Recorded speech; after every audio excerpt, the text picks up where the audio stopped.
Let's freaking go. You love to see it.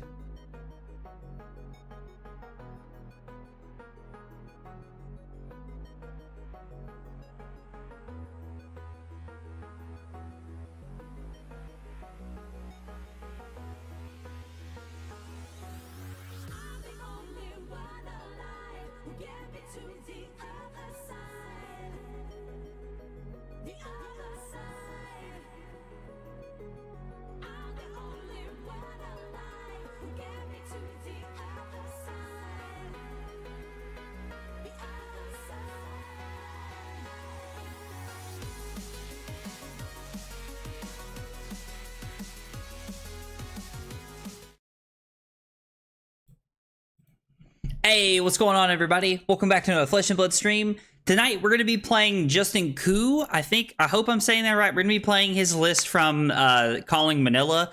He came in second place running like a Control Dash style list, which is pretty cool. I'm excited to play it tonight. It looks kind of cool. We're going to start out. We're going to talk about the deck a little bit. And then after we talk about the deck some, we're actually going to jump in and we're going to play some games with it tonight. Justin was playing some really interesting cards, and I'm very excited to see how it plays. I haven't played like Tree Frog, like Slab Control Dash since like when Fi was like the top hero you could be playing in the metagame, as like he was the aggro hero of choice. So I'm excited to see how it plays tonight, how we do into Zen. I know that, you know, Justin was like, you know, fatiguing some of the Zens and stuff like that. So I think it's going to be interesting to see and see how it plays out tonight. Hey, Templar, what's up, dude? Ben, how are you, buddy? Hey, Guard, what's going on, brother? How are you, man? Appreciate you guys coming and hanging out tonight. Appreciate everybody being here. I'm also very excited to play this deck, to be honest. We're gonna start out talking about the deck a little bit here, and I've got it pulled up a little bit of a different view so we can see what it looks like.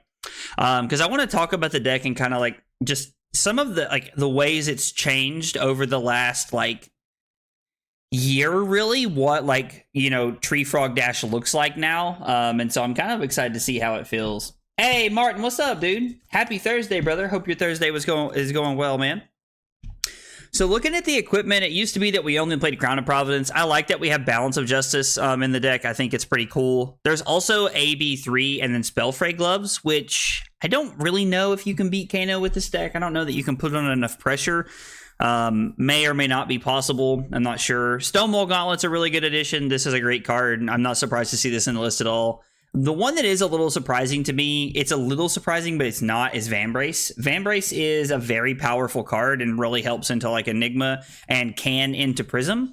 But I don't know. I don't know. I'm curious. I wouldn't think that this would get enough value into Enigma, but I don't know. We'll see. I'm curious to see what this feels like.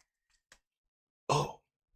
I miss maining Fi. I hope he gets support soon. I honestly really hope he gets support soon. I miss playing Fi. I keep hoping that he'll get an expansion slot card. It would be really cool if he got an expansion slot card. Hey, Max, what's up, brother? How are you? All right, so looking at the deck here, you know, a lot of these cards are like staples, like the Sink Below, the Sigil, Fates, the pistol weapons all make a lot of sense. Some new cards to the list are the Weakest Link, which I think makes a lot of sense. Like, you need this card to like really like try and like dole out some of Zen's big turns. Also has a lot of play into some other heroes as well. Battlefront Bastion has kind of just replaced Fiendl's Fighting Spirit. I think this is really cool, and it plays very well into a lot of the heroes in the metagame right now. So Battlefront Bastion, especially against Zen, will do a very good job blocking and trying to play out for what we need. Amnesia, again, there's a lot of Zen hate in this deck, I can tell. Like Amnesia, the Weakest Link, we're playing Battlefront Bastion, he's playing Censor. Like, we have a lot of cards that really are just pure disruption. Like, everything either blocks very well or everything is just pure disruption, which I'm honestly a pretty big fan of. And I'm excited to see how it feels tonight.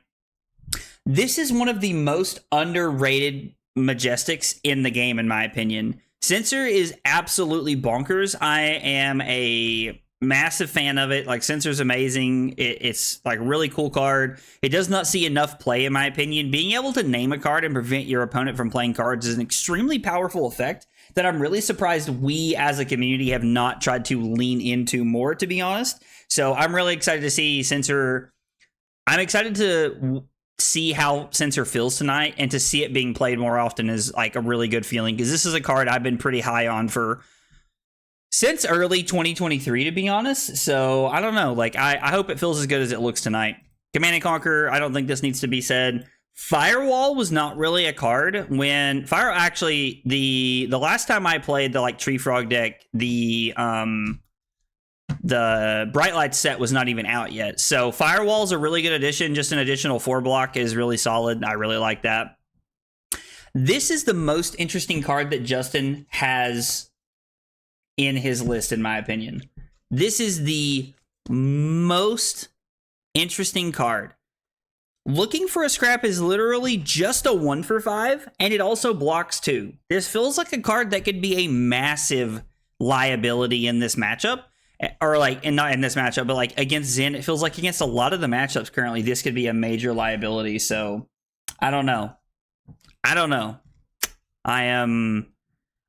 have a lot of questions. This feels like it could be third Oasis Respite, but I don't know. We'll see what happens tonight. Censor is so sick with Siren's Call. Yeah, I could see like Censor and Siren's Call like actually being Wombo combo right there. That's actually insanely good. When we get to our yellows, we're only playing Spark of Genius and That All You Got. That All You Got has been a staple of this deck since it was printed. Really like that card. This round's on me. Hold the Line and Ripple Away, Warmonger's Diplomacy, all great generic cards that have a role that they play in different matchups. I think Hold the Line, like Justin came teched for Zen, and it looks like it paid off. I mean, he came in second, so it really panned out. Honestly, I love playing this deck because it means I get to play Heart of Fiendel, and playing Heart of Fiendel is just has a place in my heart. I love Heart of Fiendel. It's one of my favorite cards that we can play. I also really like that we're on the legs and the arm for our base equipment here, because if you're able to put one of these onto the field on turn 0, you're just in such a powerful spot. Like, you literally just added like 6 life to the board. And it's crazy to think about that way. So the deck looks pretty cool. I'm really excited to see how it plays out tonight and how it feels. I haven't played a ton of Dash recently, but I definitely know how to block and how to play control decks. So this should be a lot of fun tonight. Hey, Bosun, what's up, dude? Original creator of the list is Max Klein. You talking about from the PT? The Max Klein from the PT? Justin Koo said it indeed. Okay, cool. That's awesome. I'm glad to see credit where credit is due, to be honest. So that's really cool. I like that.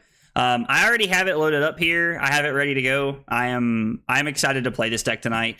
Control Dash and like a lot of the cards that we're playing in Control Dash have like a very like special place in my heart. Honestly, like I love playing Heart of Fiendel. I love playing Command and Conquer, and Censor is a card that I feel like has been very, very disrespected for a long time. Censor is just a staple of a card, and like Censor is one of those cards that should see play in almost every single aggro deck, in my opinion.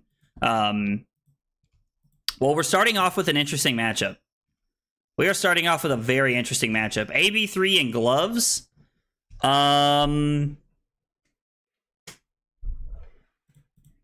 Don't care about D-Reacts.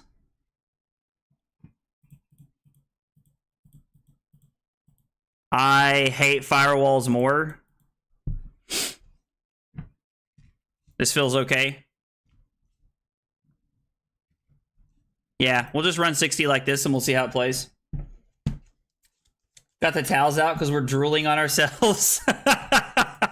Hey, Holden, how are you, buddy? I mean,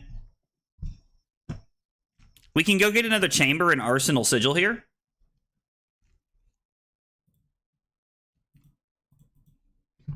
We probably just have to take whatever they decide to do here, unfortunately, but Arsenaling the Sigil seems like a pretty solid play.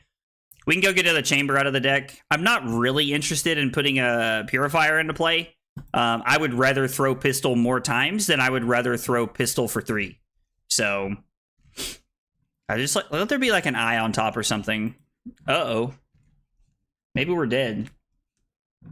Max is a Cyborg guy loaded up in Twitter if you want to check it out. That's something I could definitely check out. That's something I could definitely check out for sure. Well, this is the one downfall of this plan, is that we are taking a bunch of damage if we do this. I mean, if you want to throw that Aether Flare at me for 5, like, we'll fall down to 31. We are going to put another Induction Chamber into play and then Arsenal Sigil. Now, we took 9 life here, which is not great. But we did set up a little bit. So, and the fact that we're playing 26 blues with some respites means we could be okay. We are playing 3 sigils in our list, so... You need to change your name to Pitch Stack Blaze? I think it could be fun for sure to see that. Listen, this list recently did well, and that's why we're playing it. We are playing this list because it recently did well, Josh. Like, if I hadn't come in second at Manila, like, we probably wouldn't be playing it. I'd just be playing, like, Pivot Dash or something tonight. But the fact that it did so well makes me want to play it. All right. We're going to load up and we're going to shoot for 2 here.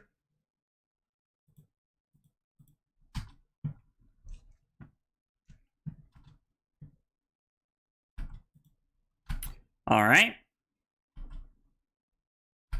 We put our opponent down to 28. We're going to pitch a red here to go ahead and load the chamber. And then we are going to swing for 2. If our opponent says no blocks again, we're going to give this go again, which is perfectly fine. They go to 26, and then we're going to play Command and Conquer and leave 1 floating. I like leaving 1 floating here because it represents that we have the respite, which means that it's something that they could consider us having it here. Hey, Caleb, what's up, dude? Name your LGS. Wait, what do you mean? What do you mean, Max? Also, I just realized I'm on the wrong section here. I never swapped over here. Sorry. Just realized I'm on the wrong section. We're not seeing things the right way.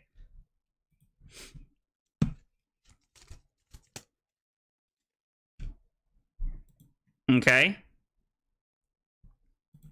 Bro, are they just going in?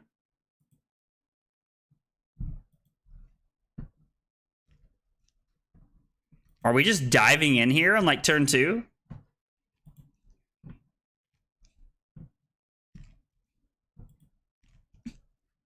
Okay.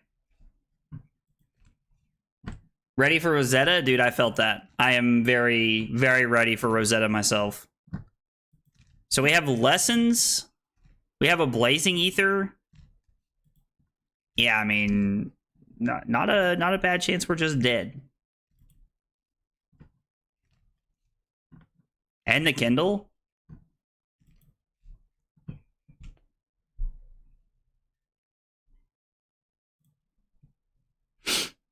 I mean, yeah, I think we need to break the Spellfreight gloves here. Try to stay alive.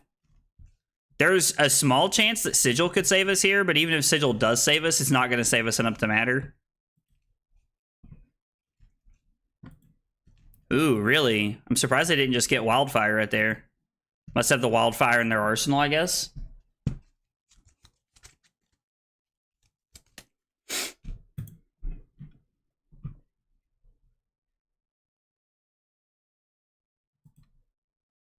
I definitely know this isn't a great matchup, but I thought it'd be a little bit better than this.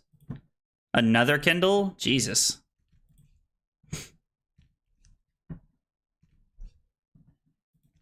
Okay, so they don't have the Wildfire in their arsenal. They just keep activating Kano.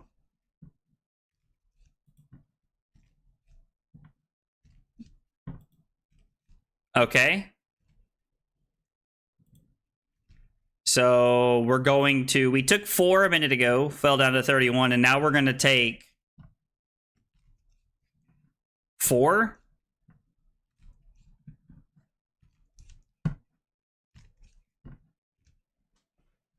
Right?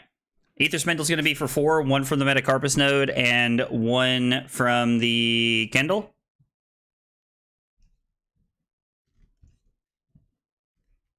I'm glad it wasn't something scarier than blue Aether Spindle here. Could have been really bad for us, to be honest.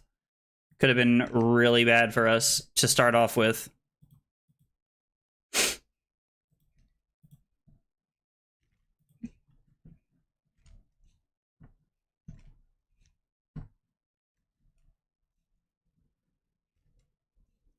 There we go. There's that preview we're looking for. Do I need a refresh or something?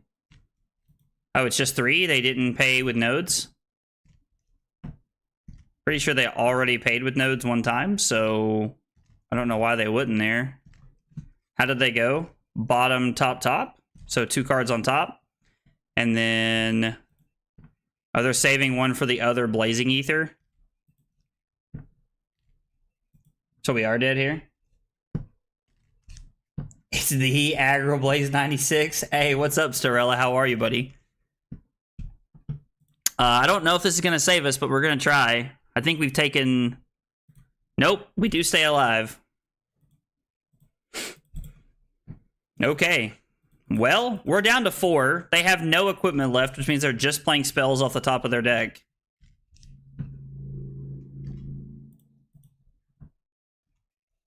Well, this is a hand if I've ever seen one.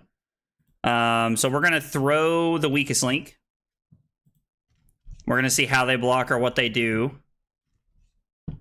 I mean, I don't think they have any, like, heart and potion, I guess. Or, like, I guess eye. I mean, yeah, it's not exactly the nuts, but they had a very good hand right there, right?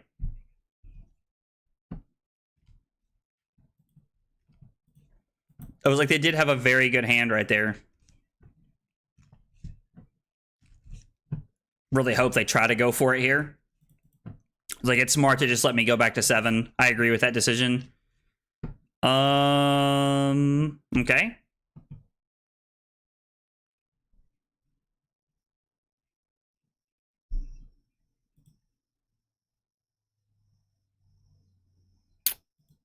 We will block 3.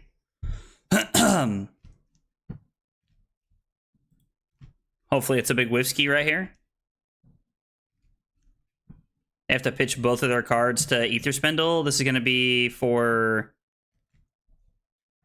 3.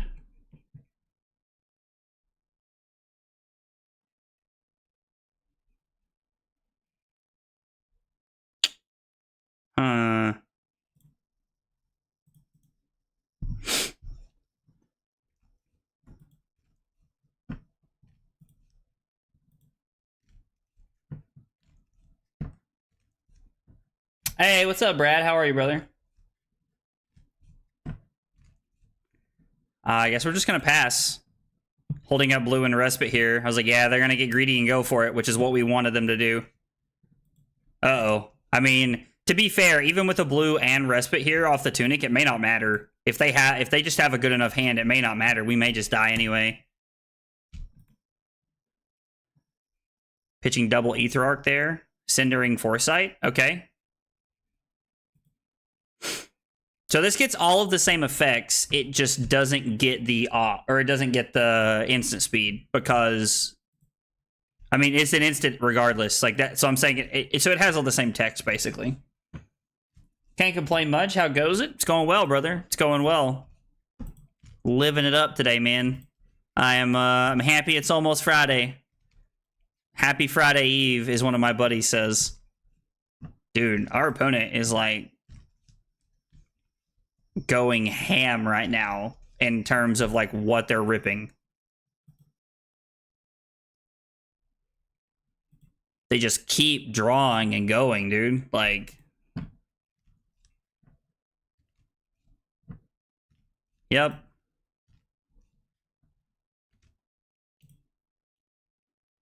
Because this will be for 6.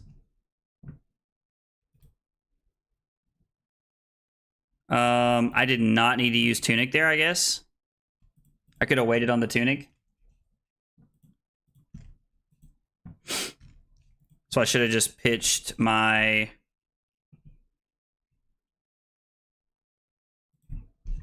I guess I should have just pitched my card.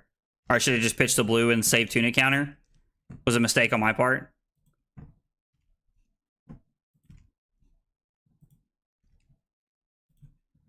Yep, we'll take 2, which is not ideal, but it's fine. We will pitch a blue to throw Command and Conquer, and then keeping a blue in our hand here. Having triple blue sets us up pretty well. This isn't really a disruption piece, but it's something, I guess. Have you been testing any of the new heroes or theory crafting anything? So when Aurora first came out, we theory crafted a little bit, but I haven't really since. I honestly after Tampa, like so next week I'm gone. I won't be at Tampa. But when I get back, I plan on doing a lot of theory crafting with the set when we've seen more of the cards from Tampa. Doubt. I get a 4-day weekend, dude. A 4-day weekend. Let's go. That's exciting, Brad. I was like, in my head, I was thinking 3-day weekend, but 4 is even better, dude. 4 is even better, dude. Just blocking a little bit. Okay. Well, we're not going to Arsenal, because this card is not a good Arsenal target.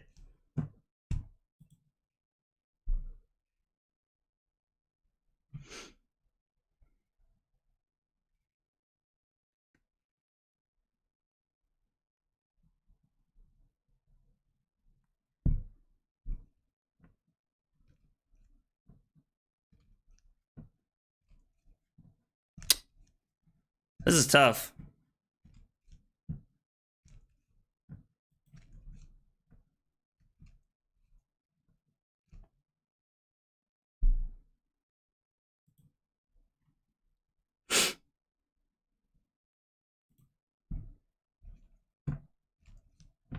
So we're going to let them opt to. Maybe I'm supposed to play the respite there.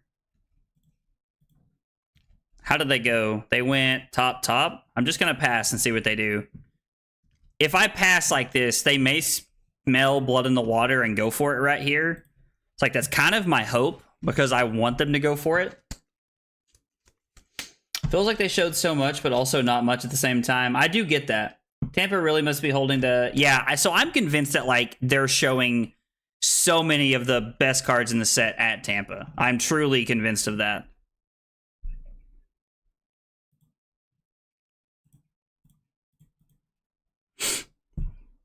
I am truly convinced they're showing the best cards there. My usual schedule puts me on a 3-day weekend every week, so the holiday. Oh, dude, let's go, Brad. That's exciting. Man, who doesn't love a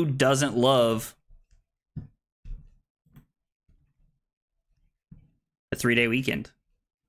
So if I pitch AB3 here and they do have another spell, I'm just dead. So I'm taking a little bit of a risk here by keeping my cards like this.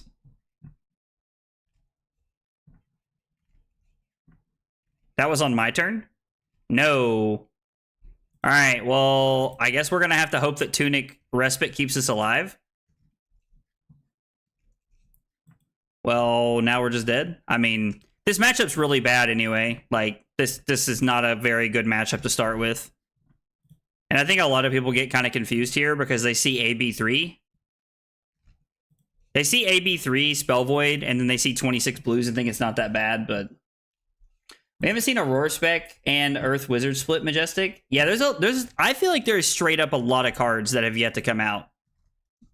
Like, I straight up feel like there is a lot of cards that have yet to even, like, hit what we're looking at. This set is going to change a ton, in my opinion. Like, the cards and the way that, like, we play decks are going to change after Tampa, in my opinion, because we're going to see so many cards. And I have to admit, I really wish I was going because like I wish I was there to like be able to experience that for the very first time, because people are literally going to get to open packs and see cards for the first time. And it'll be the first time people have seen that. And I don't know, that's just really exciting in my opinion. It's really exciting. We don't want looking for a scrap. I don't think we want the extra items. We just want the chambers. We could cut the arms since we're not running the arm slots because we want to be as efficient as possible here. And then Amnesia looks good. Bastion looks good. Command and Conquer looks good. Censor looks good. The Weakest Link. I like all of our cards here. Maybe we cut an E-Strike. Run it like this.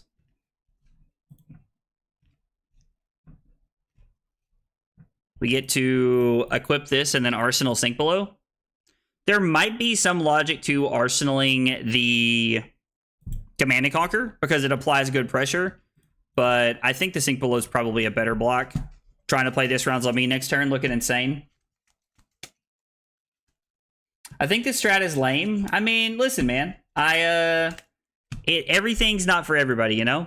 Like, that's honestly what I would tell you. Not everything is for everybody, brother. I am personally, I think this strategy is a lot of fun because it's not as simple as it looks. You will fatigue yourself if you're not careful. Hey, what's up, Bing? How are you, buddy? Yo, Jack, what's up, brother? There's a certain deck I'm stoked to try. Same, Brad. The good thing is that we do get the needles really early, and that's cool. Like, if they throw the needles at us like this, it's going to be a massive W for us. Maybe I'm supposed to block the Bastion on the first attack there.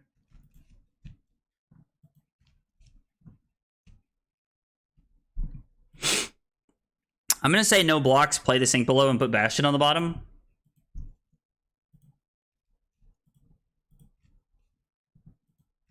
I really want to play this rounds on me, but playing the weakest link is also awesome because they haven't transcended yet. If I had Tunic up, I would use Tunic to play this rounds on me and then try to rip into a blue to throw the weakest link at them.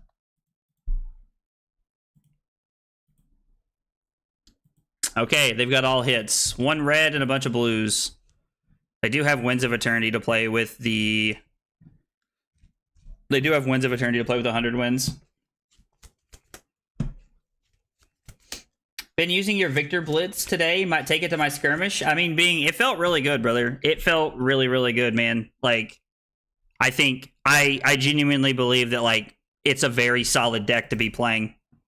Very solid deck. Let's freaking... I wish more decks were like Dash or Dory, where there's more trickery to sideboarding. I get that. I completely understand that, to be honest, man. I think that would be really cool if more heroes were like that. So I think I'm supposed to take 3 to give... Winds of Eternity is a 0 for 4, if I remember correctly. We're not really able to use that all you got this turn.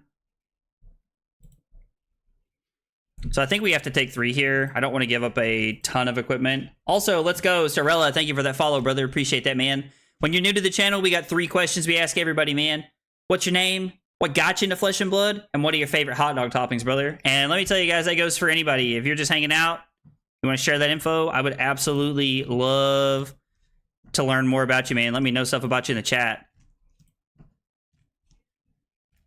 I want to see your take on Verdance. Verdance, I mean...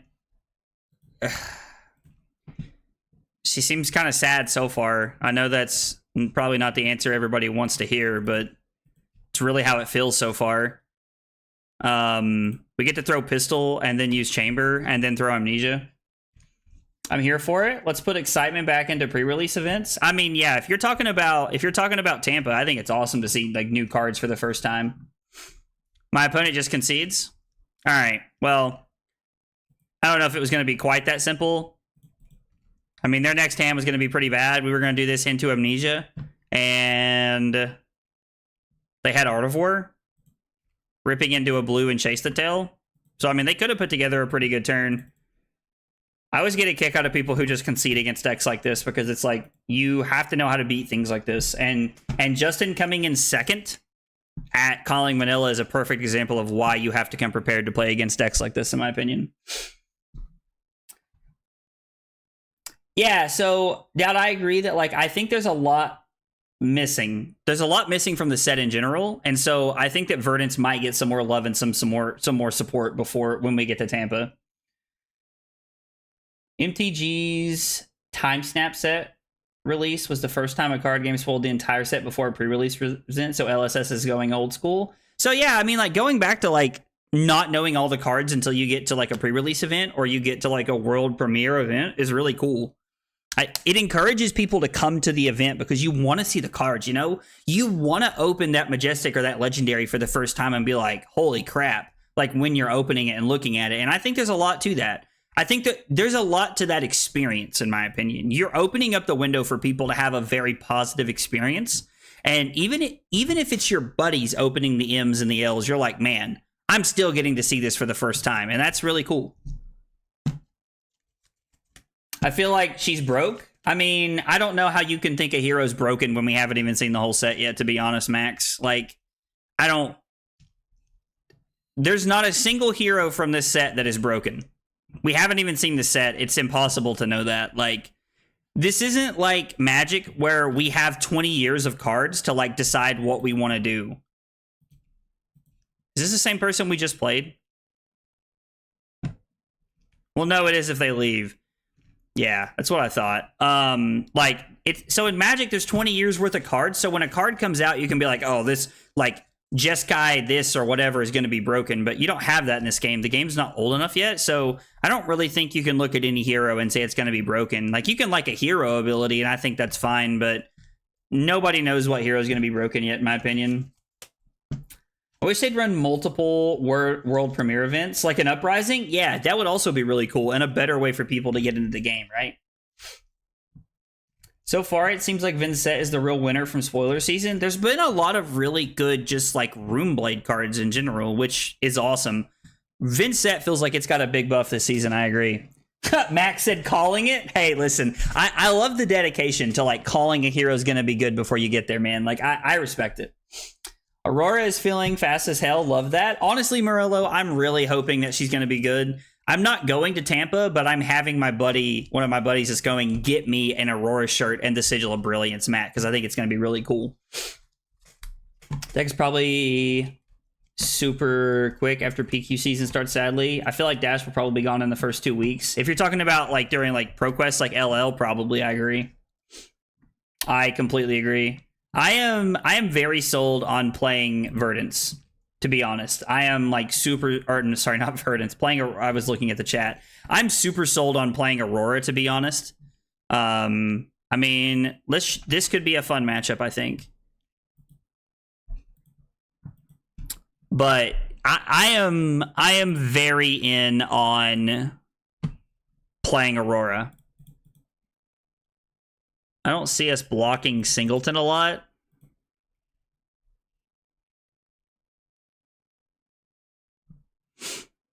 Maybe we want cards that block. I don't really think we want the rest of the items, right? Like, this is probably just a Purifier matchup. The weakest link seems really good here. Amnesia seems fine. Command and Conquer's good. Censor's very good. Cutting Bastion is probably the correct play here. We're not... Well, I guess it blocks Claw effectively by itself, which is important. Let's run 64 and see what happens. I don't know.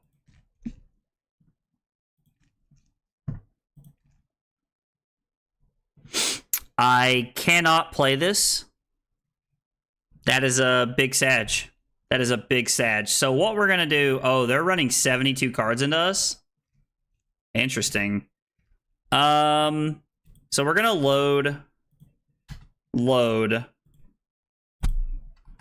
And then... Yeah, we're going to throw the pistol here. I want to force them to make decisions right now. Every Guardian player is excited about Verdance. And see, that's hilarious. Like... Because I love Guardian and the strategy in general, but like I honestly like Verdance doesn't seem that cool to me. I don't know. I guess like I must have missed the memo as a Guardian player. I think we want to Arsenal the weakest link here. Something that lets us play offense. Hoping Aurora gets more help from the set because the Blitz decks feel really bad. I mean... Like, yeah, a lot of the cards seem very, like, mid. And I'm going to be honest, I think they're scared to give the class... I think they're scared to give the, like, elemental classes in this set too many broken cards. Or, honestly, maybe it is just actually broken. Maybe Aurora and, like, some of the heroes are insanely broken, and we just haven't seen it yet. Man, being able to keep this and go pistol into the sensor is actually cracked. This could be a Command and Conquer, so I'm just gonna Fate Foreseen here. Let's bottom that. We're not interested in seeing that. I'm Team Wizard. Max said that's weird. I hate Guardian. LOL. That's funny. Florian is a cooler Guardian than Verdance. I mean, I get that. Honestly, Osilo looks really cool. Osilo, I don't know how you pronounce it. I think they pronounced it Asilio in the video.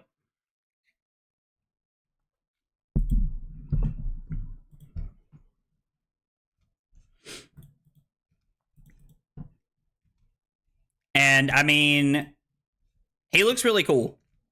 Like, straight up looks really cool. The thing that I like about playing all these two-costers is that I get to load the pistol and then throw an attack, which is pretty sweet. Yeah, so I mean, like, I don't think, Martin, that they were saying that they wanted the decks to be broken. I think they were just saying that, like, some of the cards in the deck look pretty lackluster. So, like, one of the cards is, like, a weird lightning press that costs 1, right? It's a lightning instant that says your next attack gets, like, +3 or something like that. So it's a really weird lightning press. It's just a strictly worse lightning press, but it does play into the concept of being able to, like, run out your it does play into the idea of, like, being able to, like if you've played an instant, this chain link, it gets +1 and go again kind of thing. I'm a better Riptide than Simon. All right, go on, Josh. You got a second before I just say that you're just on crack here. I want to control with the Surge cards, and I don't know which hero I want to build. I mean, the Surge cards look cool. I like that Surge actually has relevant text now.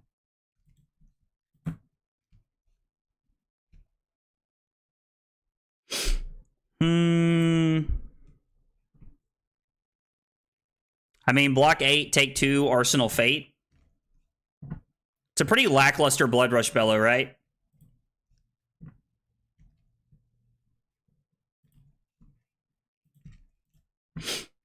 It's one of the reasons I didn't want to play Battlefront Bastion, but decided to anyway. We're going to attack with the pistol. Just crash in there for 2. Could have used the Tunic counter to, like, load the chamber there, but I think I'd like to save it in case I rip into a respite or something. We can always use it again next turn. Okay.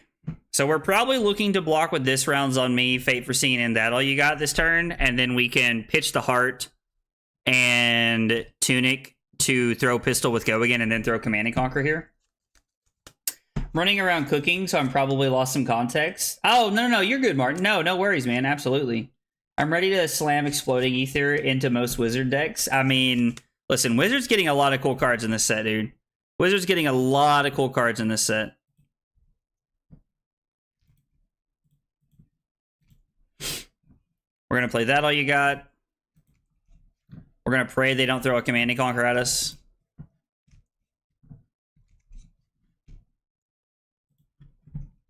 Okay.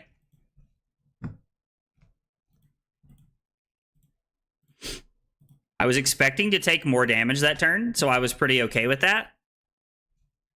They're not really incentivized to give me the flesh bag here, I don't think. If they give me the flesh bag, then I would call that like a soul read. Now, they could just give me like all 3 pieces of equipment if they want to keep their hand here, because Cast Bones is how you win this matchup. Exploding Ether is sweet, I agree. I think Asilio will be able to do some crazy shenanigans with instant sigils. Yeah, his play patterns with instant sigils look really cool, bro. Really cool. Hoping one of the missing Wizard's M's is another Amp style card similar to Exploding Ether. Amp is a really cool effect, and I think they need to continue to lean into it. I'm a big fan of the Amp keyword. It seems very fair and very smart. Wholeheartedly, that's how I feel about it. Probably not going to get a lot of people that agree with me on that one, but God, I would love for there to be a turn when I'd love for there to be a turn where I could set up the Teklo pieces here. I'm really sad I couldn't set it up on turn 0. Like, the fact that I only drew 1 blue with 26 in the deck is pretty unfortunate, but I did take a little bit of a greed monster approach, and I'm running 64 cards instead of 60 here, which does play into that decision. This feels like a Blood Rush turn. I would have loved to have had this last turn for them to play the Cast Bones.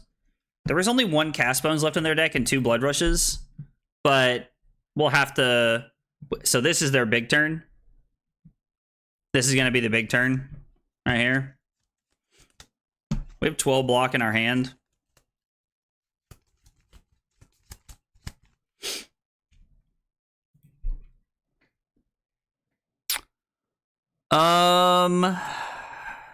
This is a weird decision.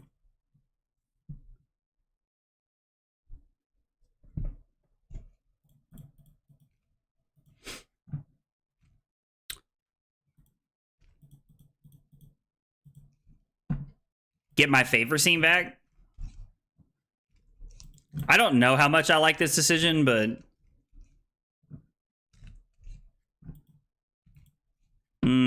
fall to 25 to set up the favor scene, I think is worth. Hey, what's up, Cusco? Imagine a Victor main talking about being fair. Victor is like one of the most fair heroes in the game, bro. Like, don't even come at me with that trash, Josh. Victor is so fair, it's crazy. Victor literally blocks and sends attacks at you that says it's not even on hit effects, it's crush effects. Like, dude, nah, miss me with that trash, bro. Amp enjoyer? Dude, I think a lot of people enjoy Amp. It's really cool. Some would say nothing is more fair than blocking for. Get him, Doubt. Get him. Josh said, all right, fine. I'll take the Twitch and make you drink. All right, let's get through this turn and I got you, Josh.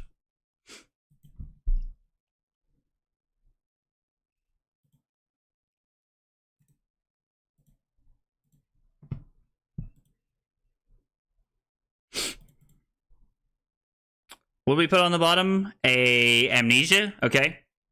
Amnesia doesn't really matter in this matchup. Like, it's fine, but... So I really want to block with Spark of Genius and throw the Battlefront Bastion. There's also the world... Yeah, I think that's just correct. We're just supposed to take that line. We're attacking for 7, and this is a matchup where we need to apply pressure. Like, you win this game by attacking them, because you'll notice we're technically down 7 cards. They have access, well, I guess it's more than that technically. They loaded a billion cards into us, and I don't know why. Like, maybe they were expecting it to be this kind of dash. I don't know. As an Azalea player, Victor isn't fair to me. Okay, Dallas, I hear you, brother. So, I hear what you're saying. And from an Azalea point of view, I can't argue with you too much because it is a pretty favored Victor matchup. Although, to be honest, I think it's a lot closer than most people realize. I know that that's an unpopular opinion, but I think the Azalea-Victor matchup is a lot closer than people think.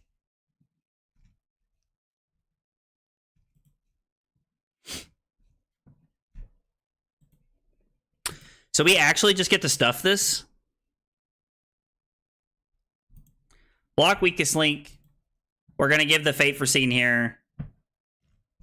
And we're going to stuff this. We'll put this on the bottom. Just kind of churning through the deck. Bravo is still the most fair deck in the game, and it's not close. Are you talking about like OG Bravo, Cusco? Is that who you mean?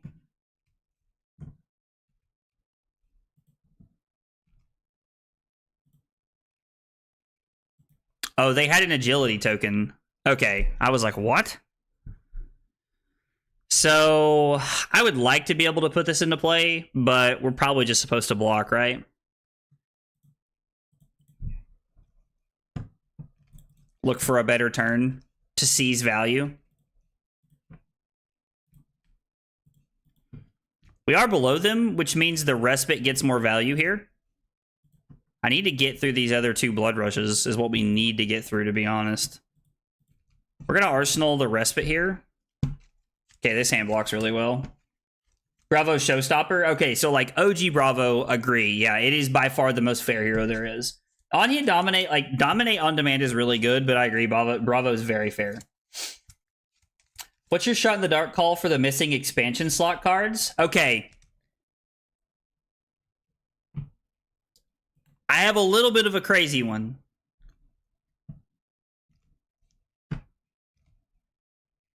I have a little bit of a crazy one here. Sorry, I want to make sure I get to this turn adequately here. Sigil goes to the bottom. We're going to play the favor scene and then deny them go again here. And we're going to put this on the bottom. I think that one of the expansion slot cards, and this is going to sound a little crazy, but I think they're going to give us a 5-piece in one of the expansion slot cards. Transcend card that creates a ponder token. All right, Mr. Chips is done. Chips is done. He's on crack. Oh, what's up, Chips? Sorry, buddy. I think they're going to give us a 5 card in the expansion slot. I really hope so. Adult Terra as an expansion slot? I think they're saving Terra for the hero, right? Like, I think they're saving Terra for the hero spot. Personally. Bro, are you kidding me? A Transcend card that makes a Ponder token? Is that too good, dude? There's no shot you just asked me that. Of course it's broken. It's absurd. And then I'm going to use Tunic here. Arsenal the hold the line is pretty good for us. If I'm able to. Also depends on like what they throw at us this turn.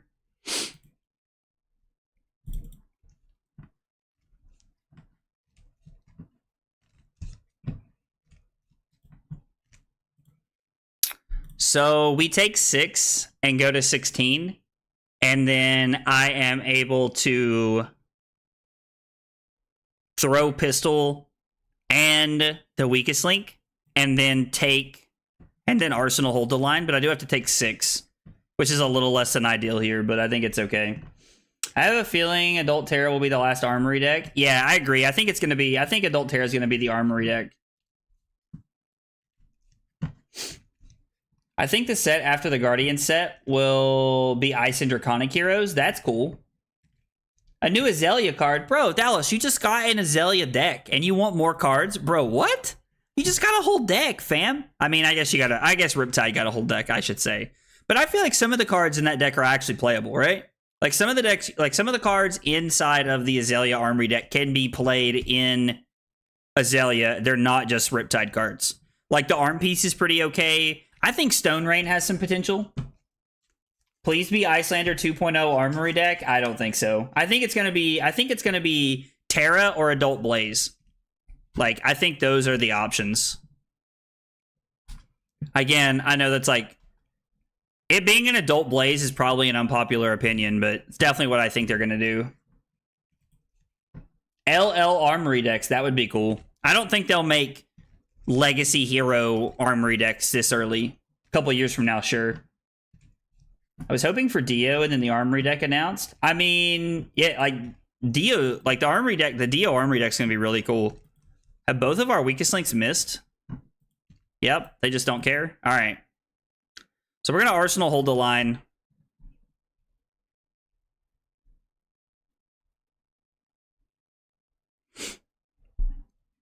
Ripple Away does not stop this.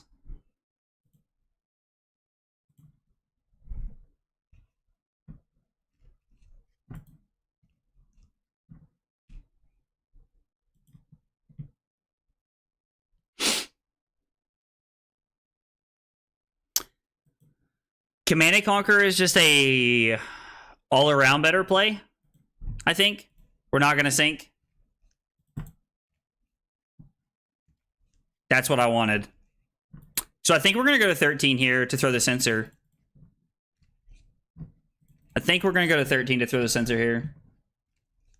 I don't think it's going to do an Adult Blaze because she already has a title in the name. Okay, so here, I know that has been the traditional line of thought that LSS has followed, but hear me out. New Prism has Prism Advent of Thrones, and then she has an adult, like Awakener or whatever it's called, the new Prism has a young full name with like after the comma, and then there's an adult one after the comma that has the exact same thing about it. So I think they're opening up the window for that to be more of a thing. I mean, that's true, Dallas. A lot of people aren't playing aim counter Azalea decks.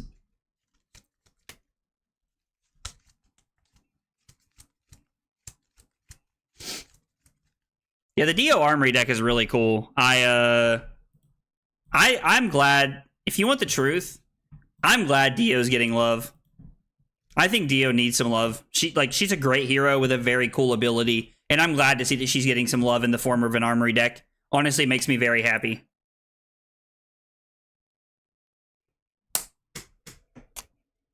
New Prism had a name because there was already a regular Prism printed. Ah, okay. So Cusco makes a very good point. Okay, so maybe they won't do Blaze then. Okay, that's fair. Cusco makes a really solid point here. Yeah, Chips also said the same thing. Yeah, so did Liam. All right, everybody ignore me. I was hitting the old pipe a little too hard before the stream, apparently. Oh, man. Week before my pro quest, my dilemma will be if I end up on really weird tested version of her or something else. I mean, since we'll know all the cards, you can probably like test her quite a bit, right?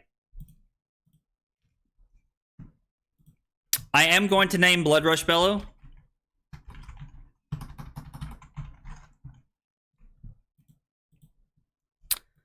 We could also name Cast Bones here, but there's no guarantee there's a third one. A lot of people aren't even playing a third one.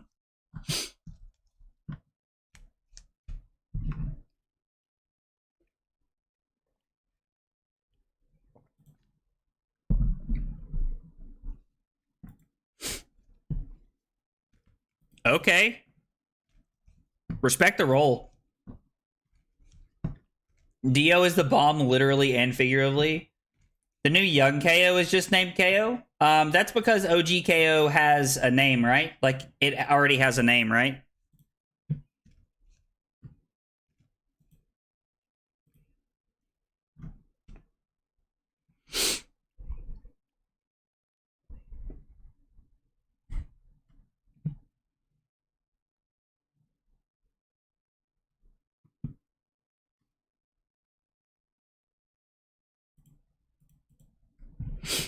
I think I'm gonna sync data link. Okay.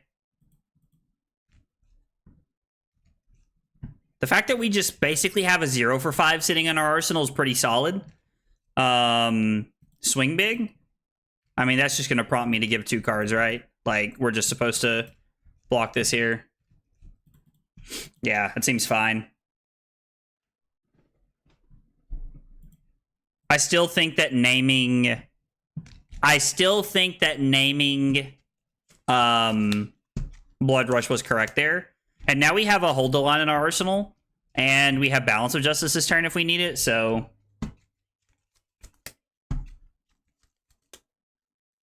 OGKO is pretty cool. Technically they still could do Blaze, but it would most likely have a different hero ability. Okay, sure. So how they do Kasai. Was that both Blood Rushes? Alright, so we're doing both here. We're doing both Hold the Line and Balance here. This is the last time that Balance will be turned on all game, so we're going for it here.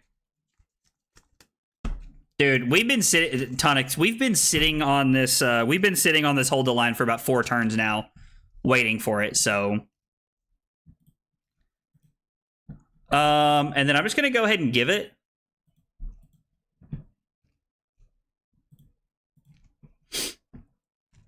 And we're going to take 1. We also have this Hold the Line here if we need it. Like, depending on what they throw at us. So this is going to be for 10. We're going to go ahead and crack this to draw a card. How can we play out our turn in a positive light?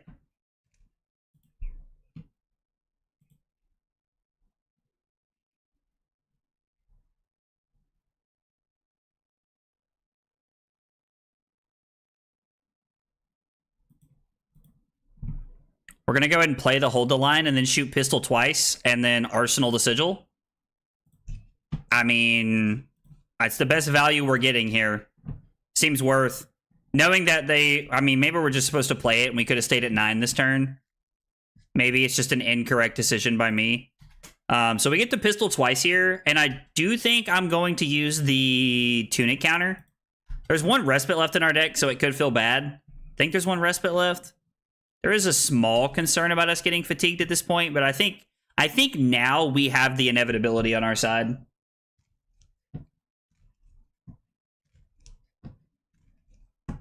Really want to see a new arm piece for Dio. That's the only thing I'm waiting on at this point. I hope she gets a cool one, right? Technically, Balance is active when they cast to draw discards. Yeah, so we could use that on like Wild Rides and stuff like that later in the game, but they've already played a few of each of those and like pulpings and stuff like that. So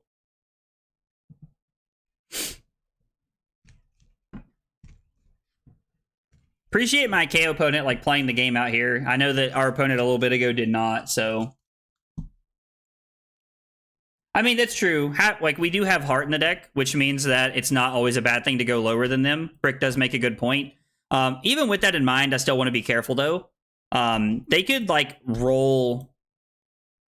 They could like roll like a 5 and a 6. Like they could roll back-to-back 6s on scabs and just put us into an extremely bad spot. Like a couple of turns in a row this late in the game. Arsenal a Sigil. I don't think we've played a Sigil yet. God, I would have loved to have been able to deny the agility token there. So what, this is for 7? Firewall looking real good. Firewall looking real good.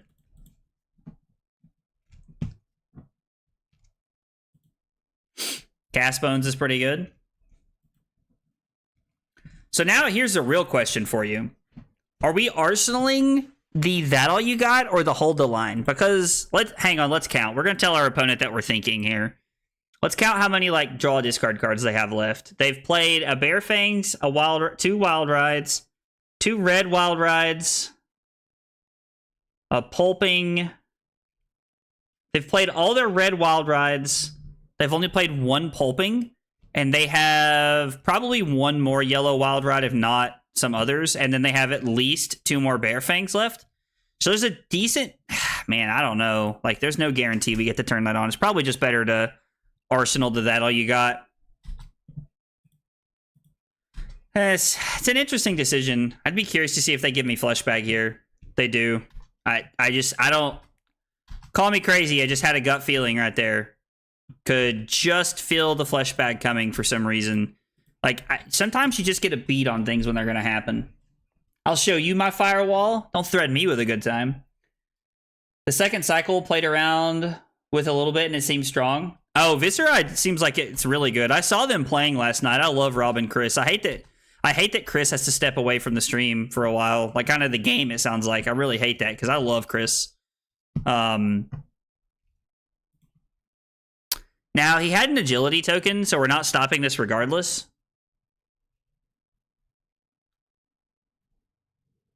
Block 3, 6, take 6, go to 5.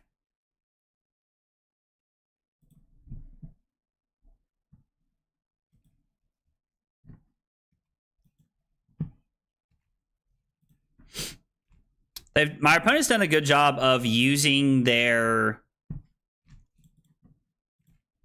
pulpings with agility tokens. I think if I have to pitch Sigil to play Respite, I will. Because I've only played 1 Sigil, right? Yeah, there's still 2 Sigils left in the deck.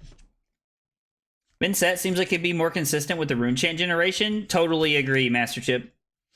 Just look at the Cast Bones. You know every card they could have in hand. Yeah, I could have just looked at the Cast Bones. That's very true. This is 5.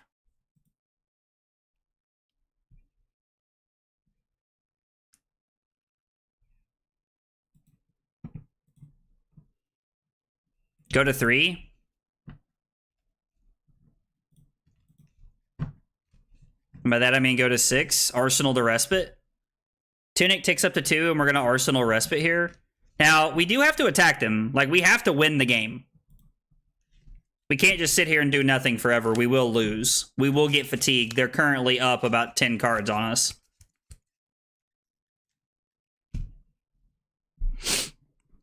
When both of you load 60 into this matchup, you can fatigue KO very easily.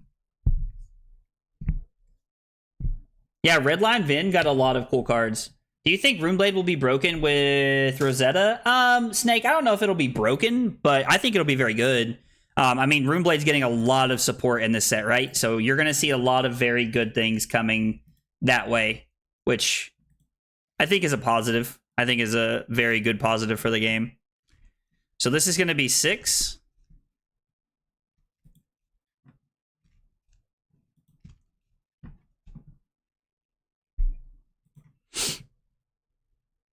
Block T-Bone Controller.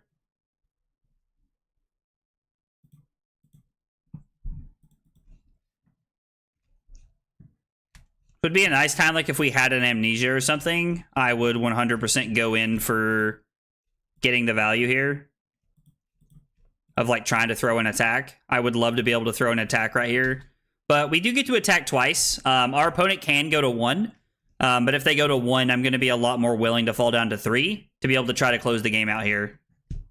And they are blocking. I think that's ultimately correct. Our opponent playing patiently here. Probably realizing they're up on cards. Life is a concern, but life is not a concern at this point in the game.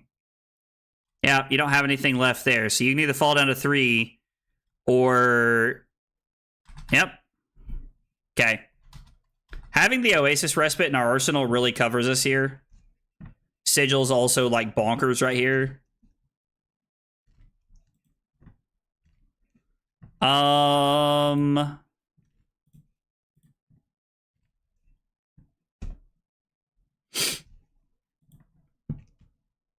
mean, unless that's a rough shot in their hand, which is very possible that it is, they're just going to throw Claw at us. And honestly, I'm pretty tempted to take 3 if they do that. We can go to 1, right? It's fine.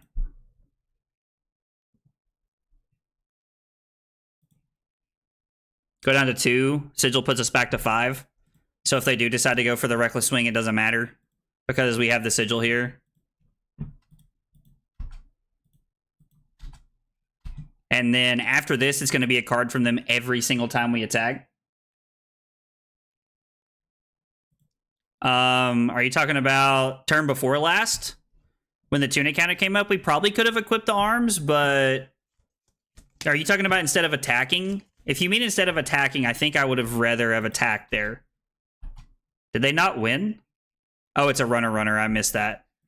And then they're forced to give us 2 cards here.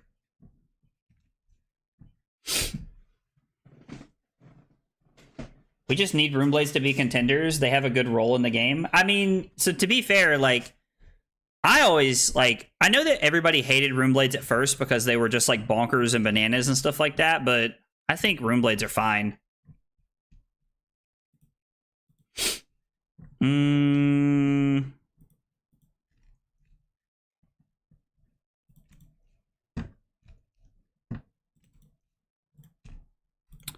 Now, they can take one of these if they want and fall down to 1.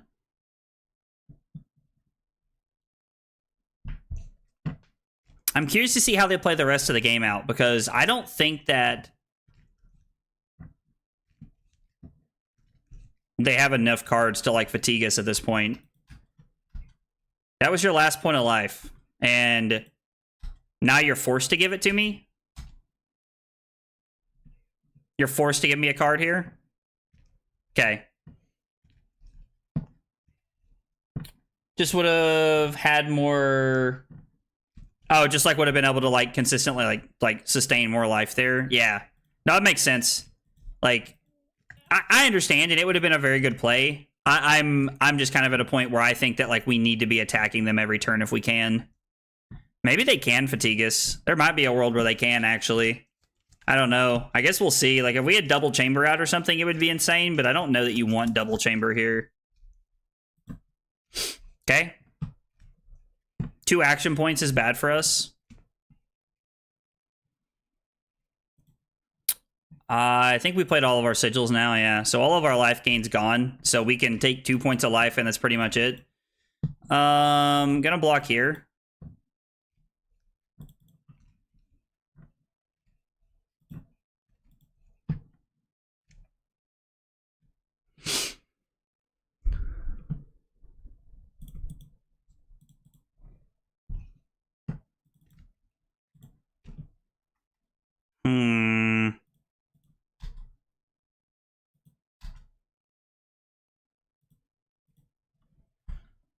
We get 2 cards here. Yeah, they might get us. They might just fatigue us. I don't think there's any more attacks left in the deck. They might just get us at this point. The fact that they ran literally 73 cards into us in the dark is pretty surprising, but with early rune blades were the weapons. Oh, sure. I do agree that like that was 100% the problem in the beginning was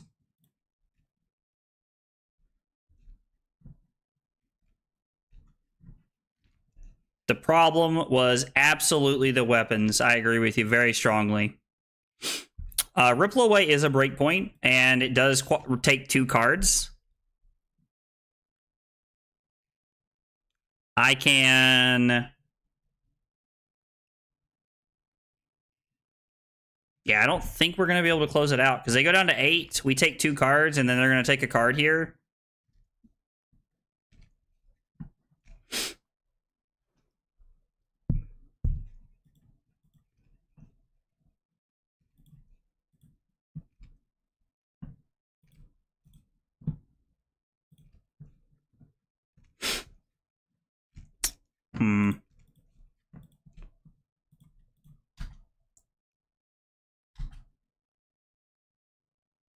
This is one of those spots where double chamber probably wins us the game. Like, if we have multiple chambers, we can win the game. There we need about 8 more life here. We probably need like 5 more life, to be honest. Not 8, but still. Feels like we're just down too much on cards right now.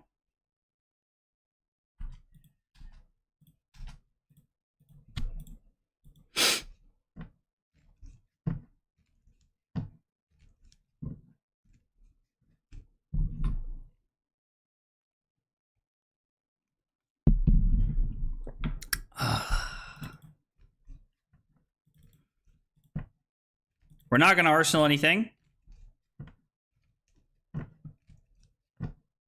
Play it all and hope they have a no block. I mean, that's a very real possibility, right?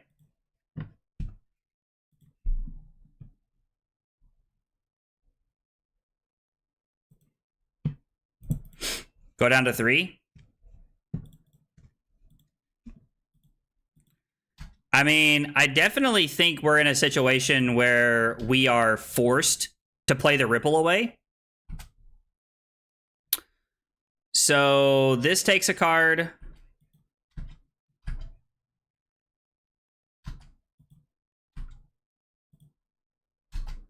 This takes a card. Ripple Away takes 2 cards.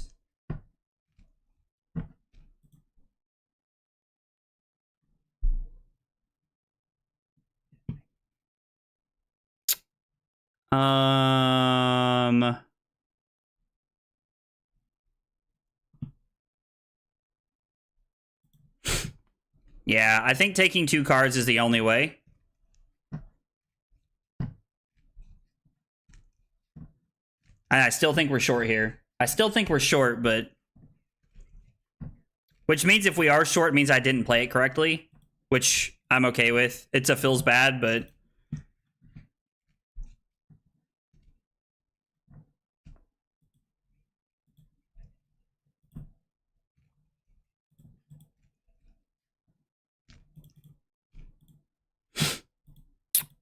We take 2 cards out of their hand.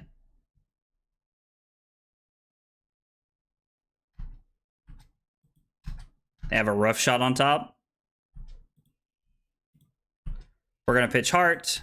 Man, if we could gain life off the heart right here, it would be insane. It's crazy how far a remembrance would have gone. So what do they run? 75 cards into us? We ran 66 and they ran 75. Yeah. We are not going to arsenal that, as you might have guessed. Although it wouldn't really matter. Are we just dead? Oh, big Sag. Yeah, because we block here. And then we play the hold the line and we die. Damn. I'd be curious to watch that game back and know where I made a mistake. 22 turns and like we almost got there. It feels wrong to have in like other items because you just want to be blocking, right? I don't know. Feels incorrect to have other items in the deck.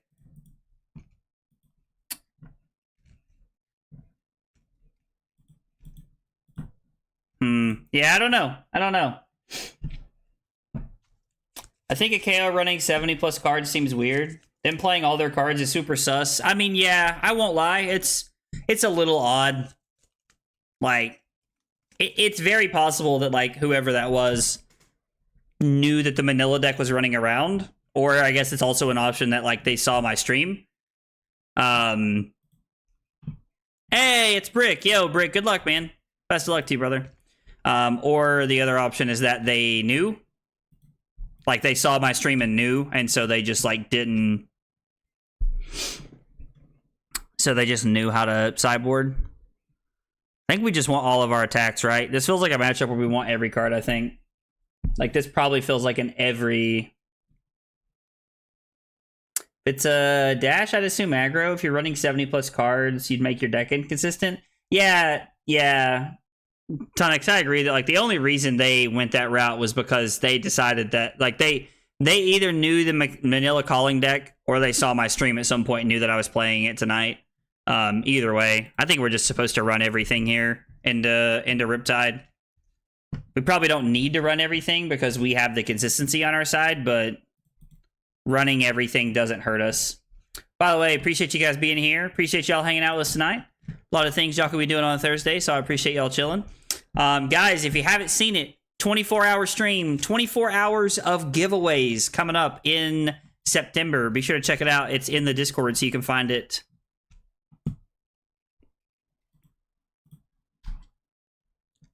I don't think I want to use a trap, and I think we're just going to load this up. Just throw the arm on there and then just pass. I would have loved to have been able to put a item into play there, but, you know, beggars can't be choosers and all that. Dreadbore's looking real good. Was not considering Dreadbore. Dreadbore will be very annoying this matchup, but I think that's okay. I think we can play around it pretty well.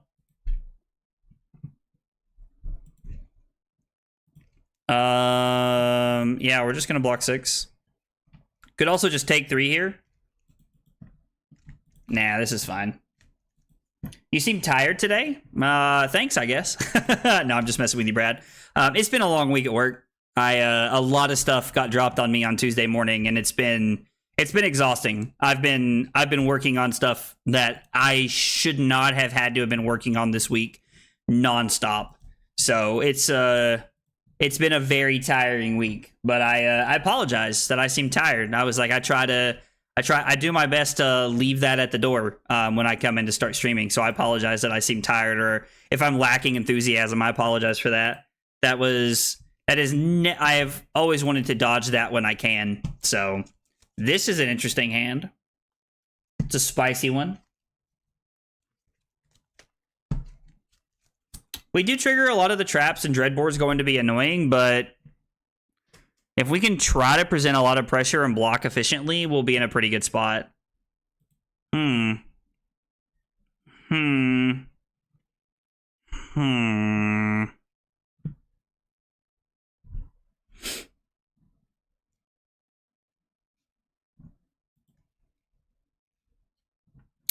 So let's block with E-Strike.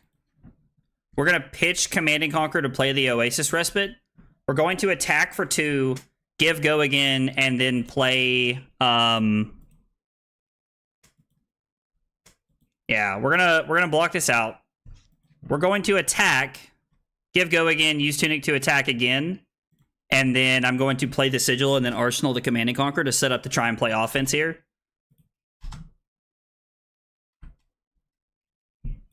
Another Frailty Trap.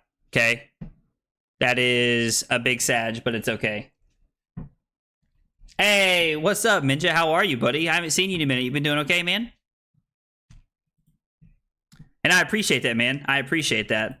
I'm not surprised that it seems like I'm tired, though. Like, I feel tired. I am very ready to be on vacation next week. It cannot get here fast enough.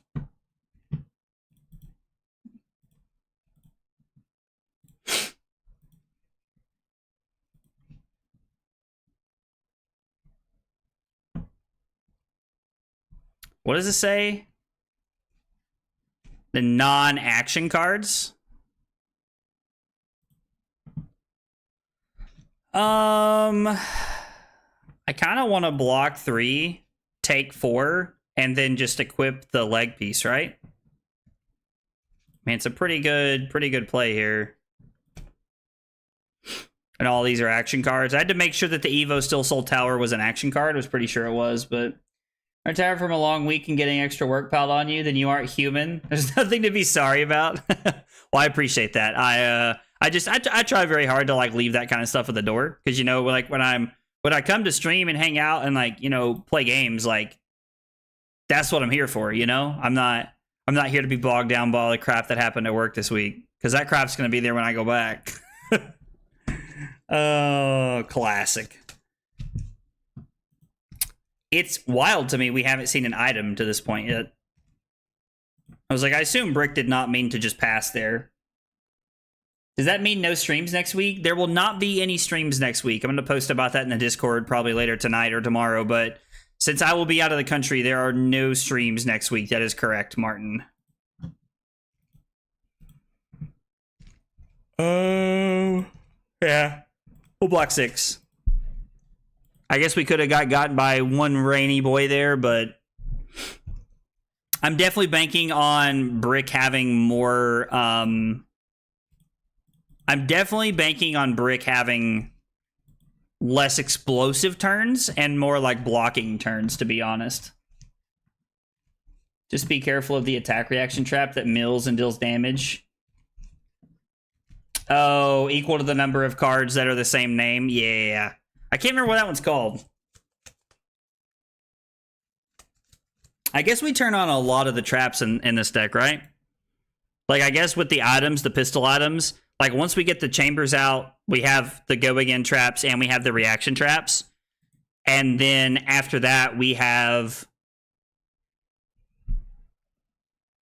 chamber gives go again and the reaction traps. And once we put the purifiers in play, we get the buff traps as well.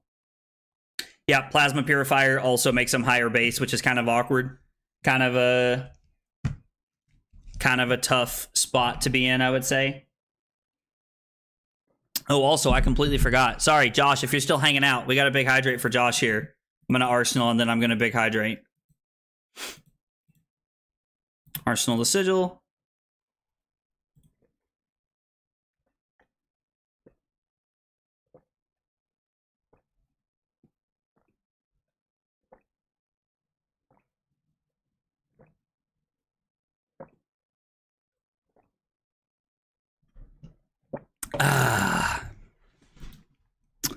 Okay. Blocking Diplomacy and Weakest Link. Pistol with go again into Bastion. Seems pretty good. Seems like a pretty... Yeah, every trap being turned on is like kind of crazy. Wait a second, this costs 3, so we can use Tunic to load the pistol. And then we can throw 7.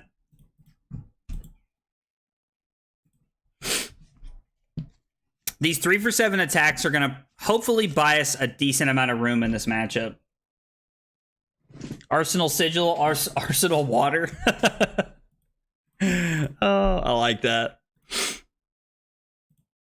Inertia Trap. Okay, this one doesn't trigger anything, thankfully. Boulder Trap also does not do anything here. These are just block cards. More of these vanilla attacks we can throw, the better off we're going to be at clearing trap damage.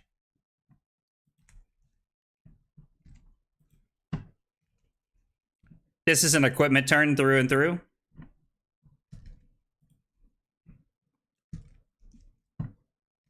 Hits a hero, they create a courage and a quicken token.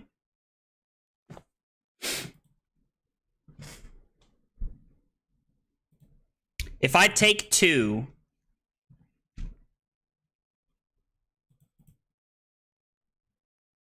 what if I was to block here? No, let's just take 5, right? No, we should use this. If I block 3, I take 2, get a courage and a quicken. Come in for 3, go again. Pitch this to load, shoot, have 1 floating. And then pitch respite to play purifier. Play the Sigil, Arsenal Spark. That seems like a pretty good play to me. And if they have the Frailty Trap, then Big Sag. I guess Boulder Trap would also be good here. Ayo, it's your boy, Hot Dog Water. 3 go again. You'll love to see it. Actually, in Korea at the moment, watching on the bus On the way to the DMZ? Bro, dude. Skylar. That's awesome, dude. That is amazing. I'm so glad that you're like getting to like go out and live that up, man. I hope you're having a blast, brother. I hope you are having a blast because that's amazing, man. That is absolutely amazing. When you call my name, it's like a little prayer. Okay. I mean, so we go to 35 and then like it just goes back down to 2. That is actually okay with me. I'm very glad to see that one gone now, right? Like I think we would rather see that one gone now as opposed to later.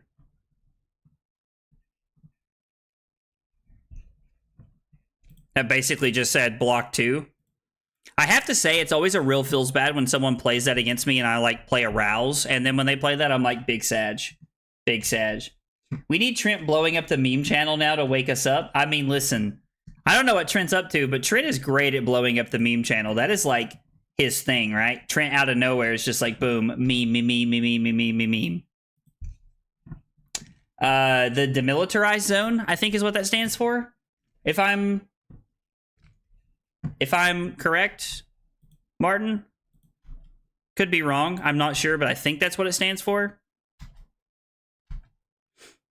And then we get to pitch to play this, play the sigil, go to 38, and then we get to Arsenal card, and we're going to go respite, then the arm piece. And having this in Arsenal is really sweet, because it means next turn, if we're able to keep 2 blues, we can load, and then get another chamber out.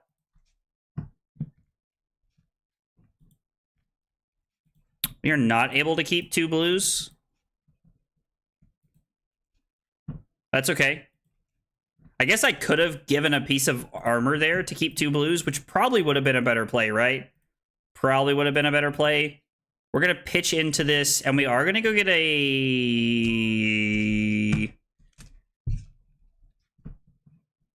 chamber.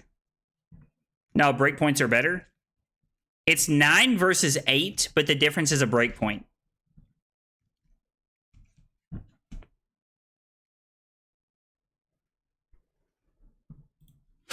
I don't know if that's correct. I would be curious to hear your all's opinion on my decision right there.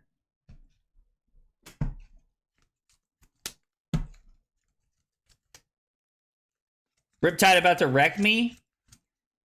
Thanks, Josh. It's that unwavering support I get from you, man. Oh, man.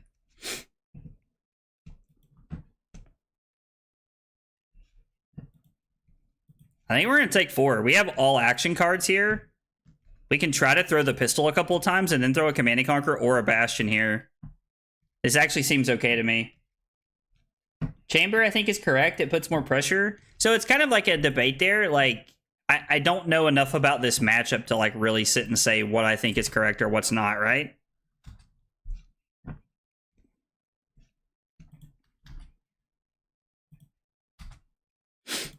Load this.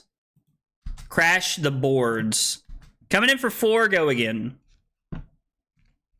Probably going to Arsenal the Bastion here. Or maybe the Command and Conquer, depending on how they play this. If this is the discard your hand card, I'm probably going to cry myself to sleep. Pendulum Trap is... okay. That's just going to mill us 2 cards. Which, I mean, to be fair, is not nothing. Like Brick is trying to fatigue us. It's relevant. Tunic to load this. Throw 7. We could have also have just thrown Pistol again, but I mean, throwing the vanilla 7 is good. The item specifically depends on what traps are left. That's probably the most correct way of thinking, because it's forcing us like to pick based off of what they played and what they haven't played. But I mean, once we have one chamber out, like it, I don't know. Well, this hand's kind of lackluster.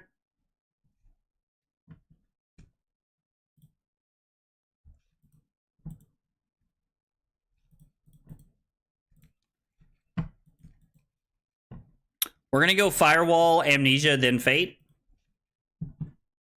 Okay. Kind of want to throw this Command and Conquer at him, gonna be honest. Want to hit him with the old razzle dazzle here.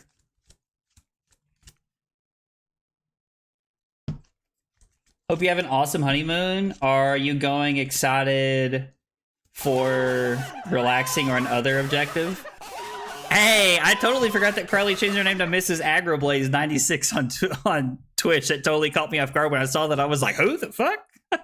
Thank you, baby. I appreciate that. Carly, let's go. With 28 months. Thank you, baby. I appreciate that a bunch.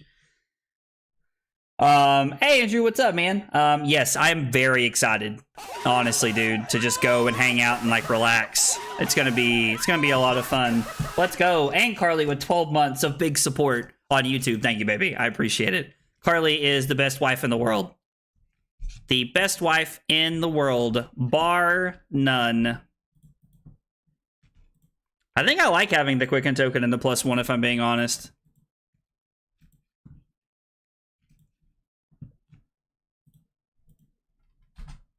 I don't really know if that's a hot take or if that's just me talking. Like, I don't really think that's a hot take. I think that's just a statement I could make. So this is 5 go again. But yeah, Andrew, I am we're like it's definitely like our honeymoon. Like it's kind of funny because it's a vacation we had planned beforehand. Uh-oh. That's bad. It's okay. It is a vacation that we had planned beforehand. But you know,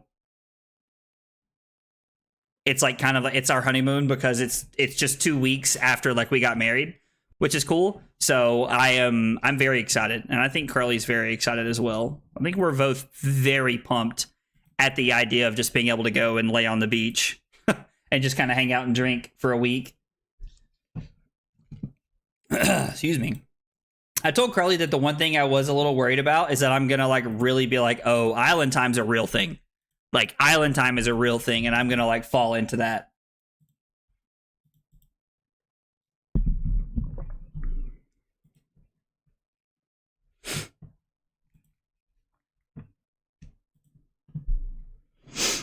I'm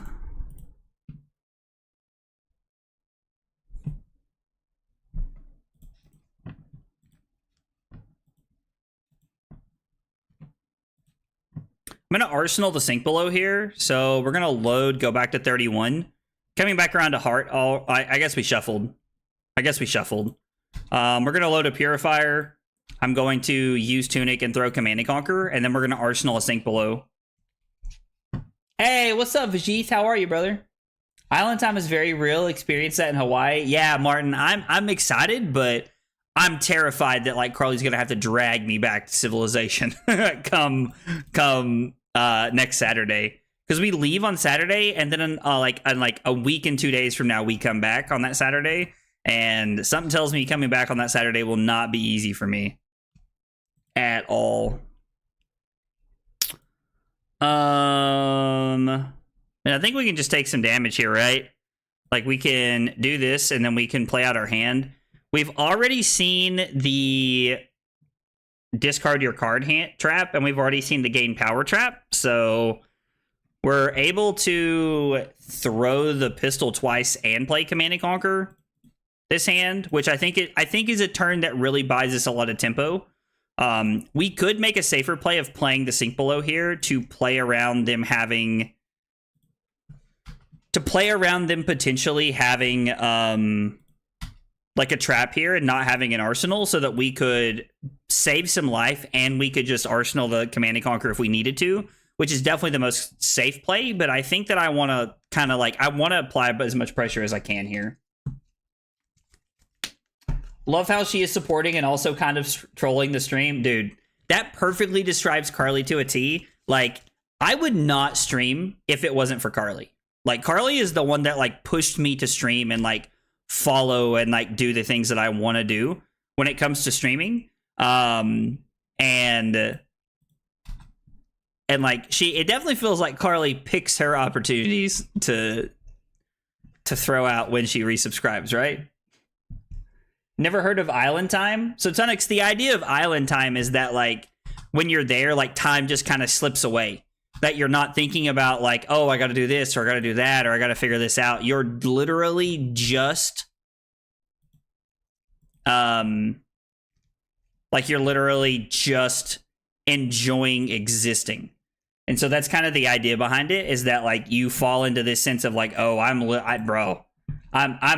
chill. I'm living, I'm hanging out, and that's it. You're not thinking about anything else. Just sounds like a vacation. Yeah, honestly it is, but it's like a super vacation when you're at an all-inclusive resort because you paid for everything up front. Like, you don't pay for anything. Like, they bring you food whenever you want. Like, it is what I would call the primo vacation. I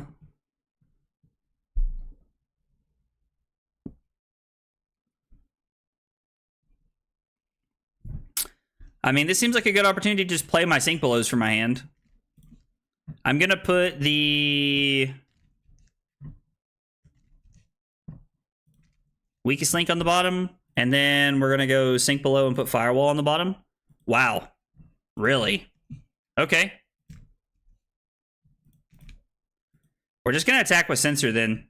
Seems like an okay play. So they're at 38 cards, and we're currently at 32, so we're down 6, but we have like gotten to a point to where we've set up a lot of our items, and we've seen a couple of the really good traps already come out of the deck. So I think we can, if we can get a hand where we can like take a little bit of damage or maybe none, and then play and like have a bunch of blues, we'll be in a really good spot. That's unfortunate. That's a really bad spot for us. We have to take 3 here. What is the worst arrow they can play for me? They've already played all 3 battering bolts. I'm going to name Infecting Shot, I think.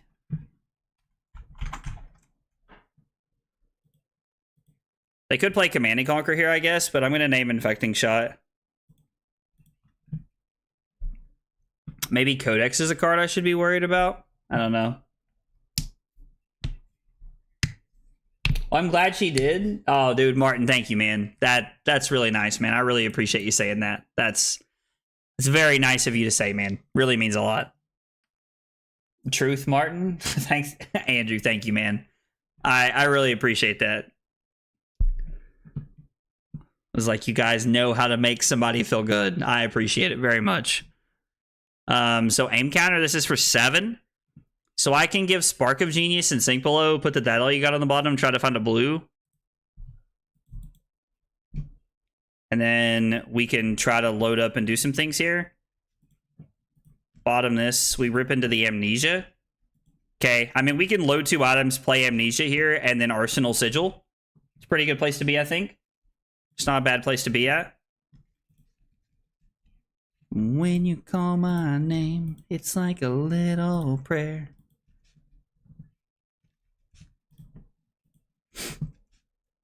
I like just throwing these vanilla attacks because it definitely just forces cards out. 35 versus 29. We're still 6 cards down. So something we do have to be aware of. This triggers regardless. We are not going to... I mean, I don't really care about paying 1. Like, the tokens and the on-hits don't really matter. Okay. Anything that doesn't block, right?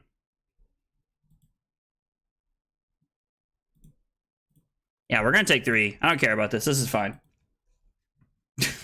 Carly said I do what I can. Listen to her, bro. Carly's out here like, I do this for you all. I do this for you all. All right. We're going to attack for 12, play Sigil, Arsenal, the Fate Foreseen, which is definitely what Brick sees coming, but that's still, I think that's okay. Honestly. My next on-hit effects don't trigger. That's fine. That does not matter.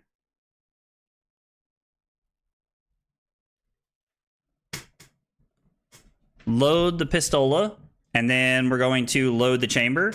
There's also the part of the game where like Brick starts to run out of traps, right? And that's where the game gets a little interesting, because like there is a finite number of traps on the other side of this table from us, and that's when like some of the real decision making sets in. Because when they run out of like a lot of the arrows they're wanting to be playing, that's when Brick has to start making tough decisions. Load Purifier, load Chamber, come in for 4. We also still have some pretty decent block value on the on our equipment over there that we loaded in. All right, we're gonna go to 21 and we're gonna Arsenal Fate. Now Brick did keep 4 cards, which is interesting. Oh, looking for a scrap, looking really good. We have to have, yeah. We have a good one over there. So looking for a scrap, looking solid. Ooh, breaking the glove here. Does not have an aim counter, right? So it's just 11.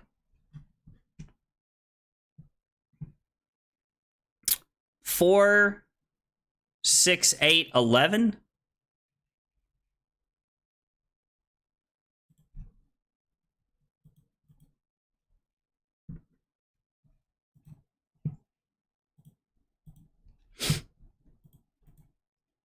And then the favor scene.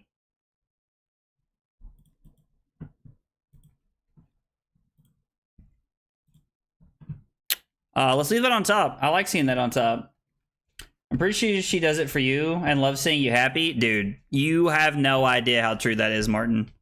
Like, I cannot stress this enough that when I tell you guys that, like, Carly is, like, the greatest person ever, that it is unequivocally true. And I would fight people to the death if they argued with me about that. Because Carly's amazing. Carly is without a doubt the best thing that ever happened to me, bro. Without a doubt the best thing that ever happened to me. Okay, so Brick's up 7 cards now. Brick is up 7 cards at this point, but we've now started taking the life total advantage here.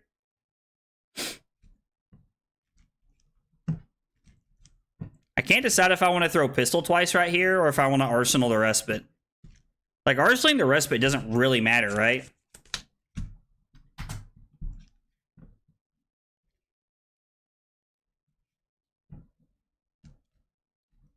Nah, I think the correct play is just to play patient here.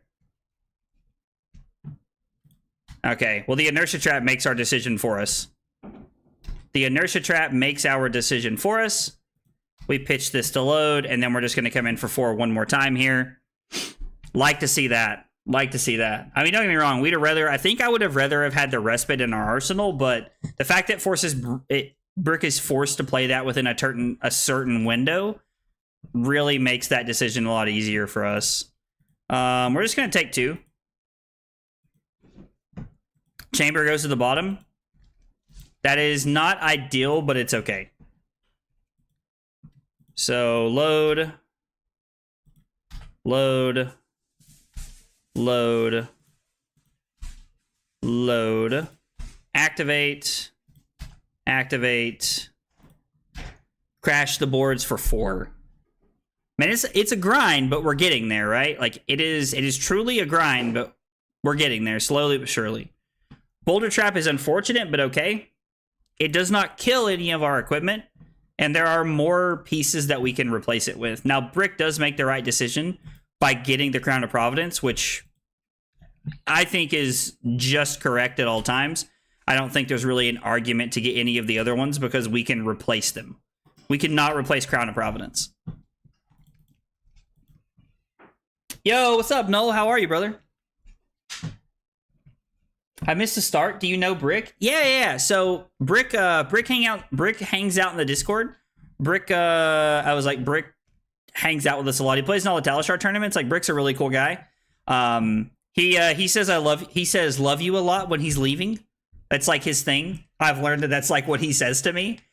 He said it to me when we were in Minneapolis. we were at Minneapolis and we were talking at nationals, and like literally like I wasn't even paying attention, and he went, "All right, love you," and just like walked off, and I was like, "What?" Brick's hilarious, dude. Brick is hilarious. I think we're just gonna get both these D-reacts here.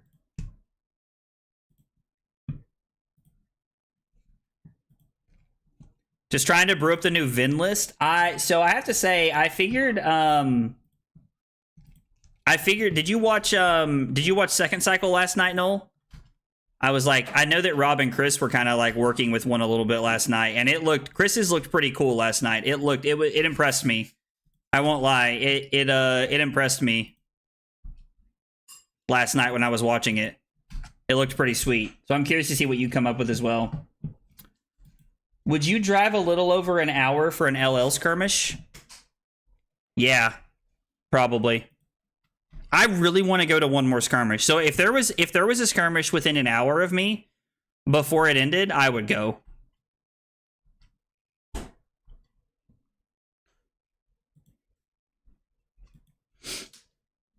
Honestly, I would. I really want to go to another skirmish before skirmish season ends. LL would be fun. I'm dying to get out my Oldham cards. Pistol package always amazes me. Oh yeah, the full pistol package is like actually like insane in my opinion.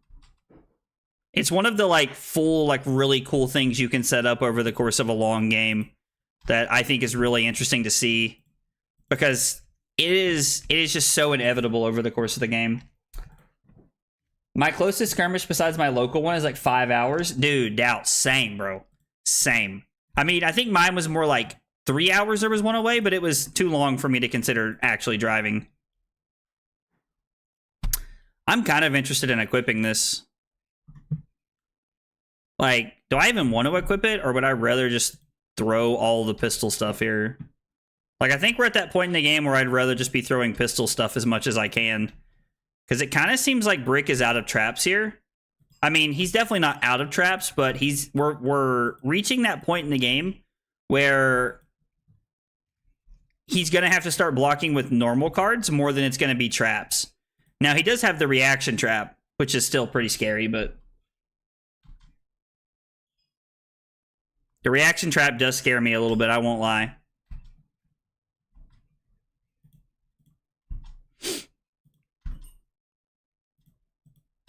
We get to attack for 4 again, give go again, load everything up, and then attack for 4. I'll drive 5 hours for a Pro Quest or an RTN. So I feel like my limit is about 4 hours. I've learned that my limitation is about 4 hours for like events like that, like non-major events, like not a battle harden or a calling or, you know, something like that I feel like is actually uber important. But the like Pro Quest and stuff like that, it's about 4 hours for me, but I get it. Hey, what's up, Waves? How are you, brother? I kind of just opened the video to hear about Chris leaving, but we'll definitely go watch the gameplay. So the gameplay did look cool, but yeah, man, I'm going to be honest. I am super sad to know that Chris is leaving and like having to step away from the game. Cause dude, I love Chris. Like, Chris is hilarious, dude. He cracks me up, man. I actually went to Madison, like they're from Wisconsin. I don't know if anybody knows Second Cycle Fab. If you don't, check out their YouTube channel. Amazing content. Rob and Chris are great guys. But I went to Wisconsin for work. Ooh, I don't like that. What are you getting? I don't like that at all. Get away from me. Hiss. We can just get back to Command & Conquer, right? Should be fine. What do they get? Why is it not telling us what he got? Oh, Remorseless. Okay, so we're going to get Command & Conquer. Discard the weakest link.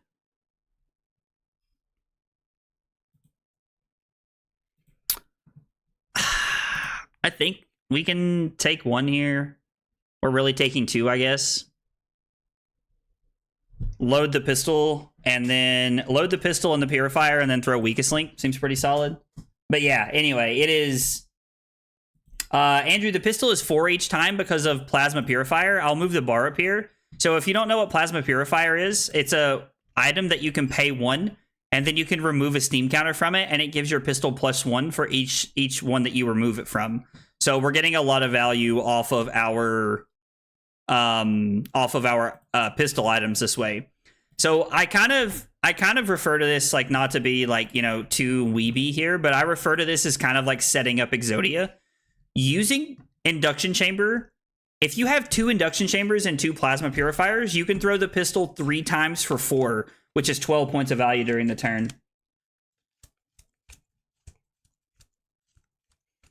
Yeah, you're to the point where you need to lean on the pistol as much as you can. I'll 100% agree. Playing LL Skirmish on Saturday, but I can't decide if I should play Icelander or Chain. Bro, both are really fun decks. If I was deciding between those two, I'd probably play Icelander, but that's just a personal love for Icelander. Icelander is one of those heroes that I think is extremely cool, and really, Icelander really abuses the game in a positive way, in my opinion. It's a weird thing to say, but that's how I feel about it. So we know they have the Frailty Trap.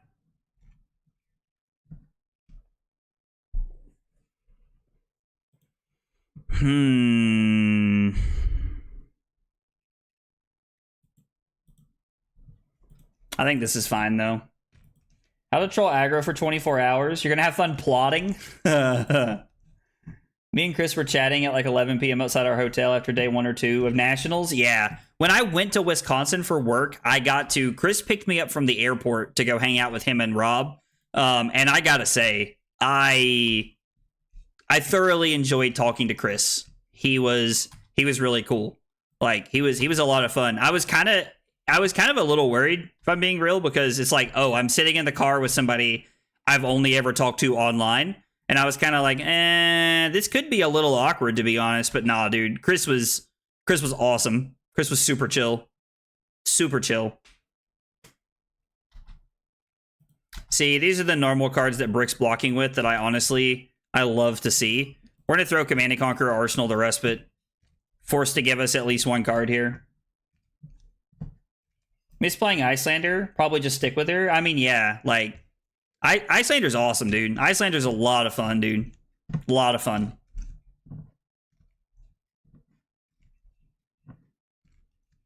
I have to travel typically to an entirely different state for other events, since my locals get typically 1 event, but we're pretty separated from other hubs. So, Dad, I understand that. Like, don't get me wrong. My local store is 20 minutes for me.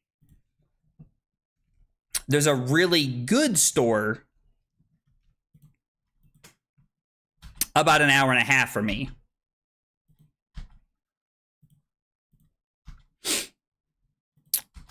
And the store about an hour and a half away from me does not always get events. They get ProQuest, but they don't always get skirmishes and stuff. So, I don't know. Skirmishes are never one of those things that are super high on my priority list. I kind of wish I made more time for them.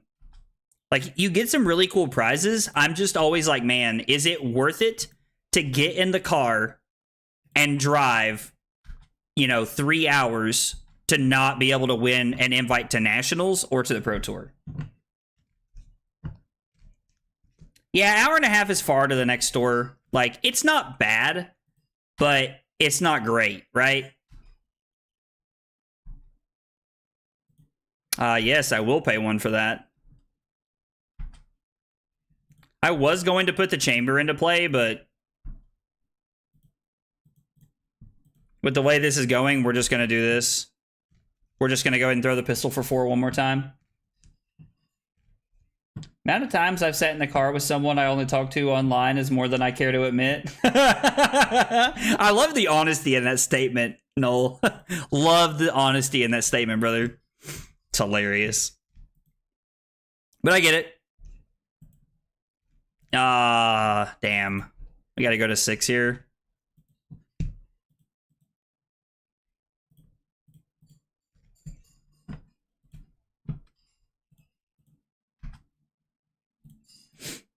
Pitch heart. And I mean, this is the part of the game where we just kind of turn into Thanos. We're just kind of like inevitable. And most of the time, Iron Man's not on the other side of the table when at this point in the game against you. 3 hours is nothing. I mean, again, I think saying 3 hours is nothing is like a very, I don't know, like it depends. For a pro quest, I will get in the car and drive 3 hours tomorrow without thinking about it. Well, obviously not tomorrow because I got to work tomorrow. You get the point though. RTN, same thing. If I have not qualified for nationals, I will get in the car and drive 3 hours. But it just a skirmish. I just can't justify it. It's just too much. It's just too much.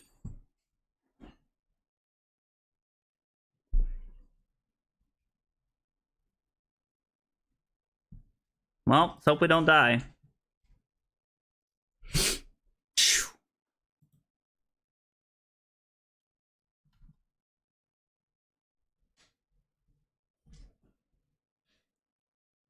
What happened? Did Brick just concede?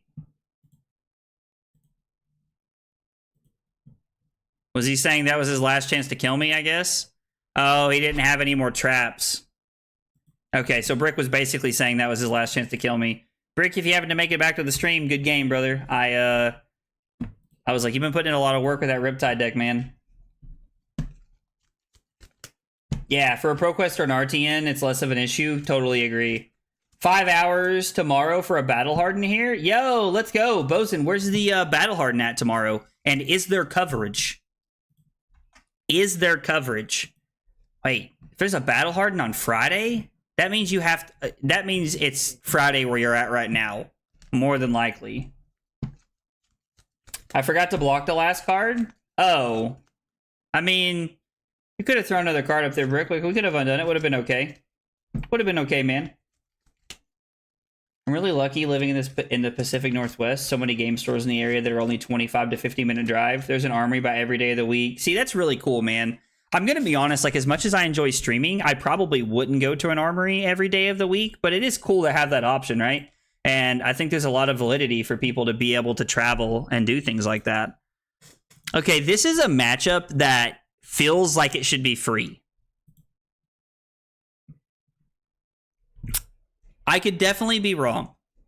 And I'm open to being wrong, but I really don't know how he lost this matchup in the finals.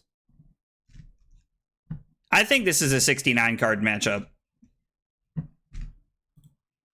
Maybe I'm wrong. Again, I could be wrong, but I would say this feels like a 79 card matchup. Or I'm sorry, a 69 card matchup. Ooh, double Mistblade. That's fun.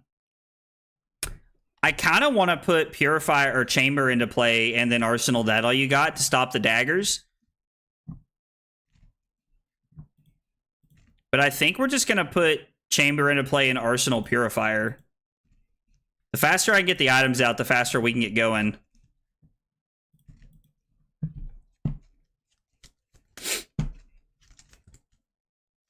Probably take a little bit of damage this turn.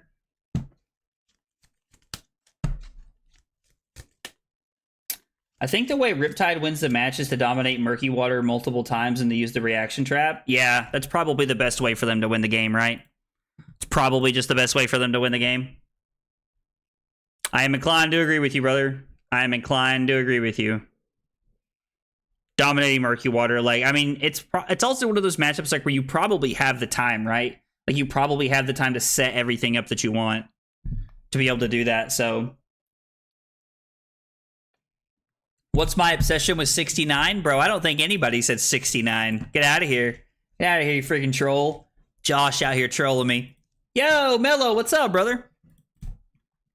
Think we'll take this one. This seems fine.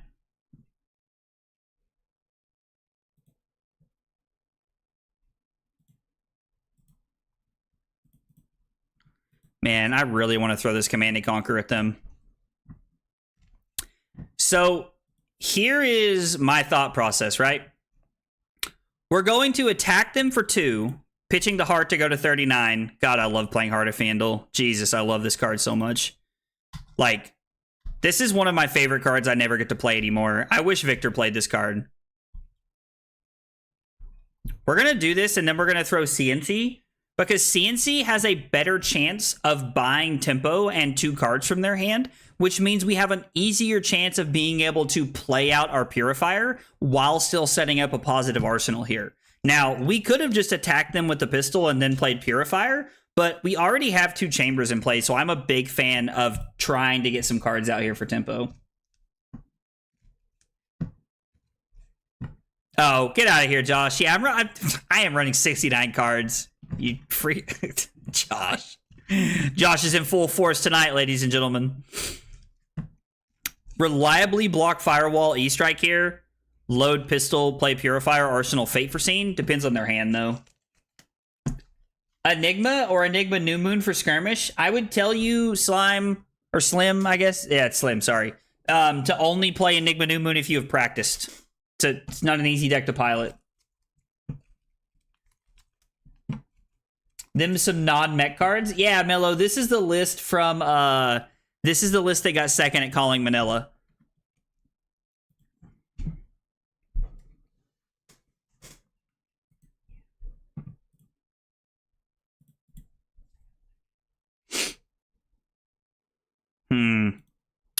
Not much we could really do about that regardless, though, right? Just not much we could do about that regardless. If they were going to play the Siren's Call there, it didn't matter. Big Sag. That's okay. We're going to use Tunic, and we're going to play Purifier, pitching the Firewall, and Arsenal the Fate Foreseen. We have now set up the items we want, which means we're going to attempt to try and start using them to push a lot of tempo and pressure. It was also Anthony Phom's Riptide list. Oh, yeah. Anthony Phom's a really good player. Anthony Phom, I'm not sure how you pronounce that, but he's a great player. He played Dash, I think, at the AGE Open, right? He was finals against Brody, playing Dash at the AGE Open, I think, last weekend, if I remember correctly.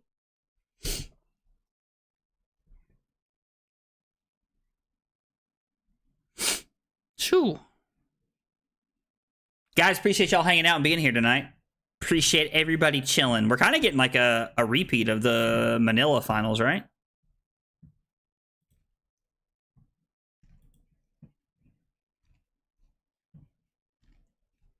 Give Spark of Genius and Amnesia, or I'm sorry, give Spark of Genius and Fate Foreseen. No, give Amnesia, Fate Foreseen, load all the items, throw pistol one time, Arsenal, sink below.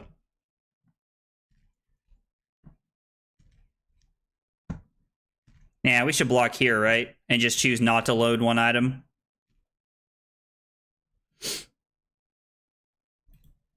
This definitely feels like a go again effect.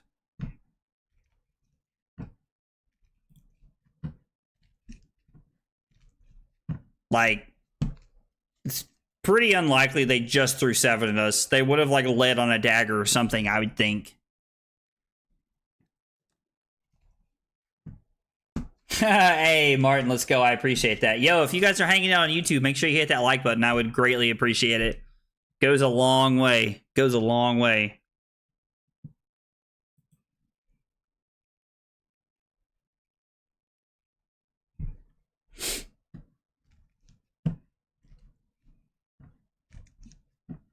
Yep, activate mask. Banish this. Then they're going to activate new. I'm curious to see if they do get a blue. No. Fate Foreseen.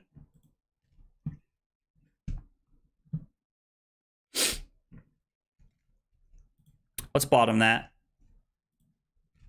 Not a ton of cards in their deck that don't block, so I'm not super inclined to just like hang on to that as long as I can. I'd rather cycle cards through my deck.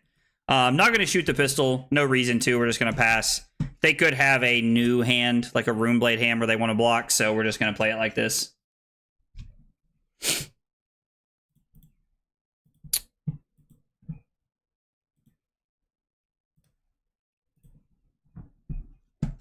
You know, when I first started, Michael Hammy was my idol. Now I think all pro players are dumb, but they are still way better than me. LOL.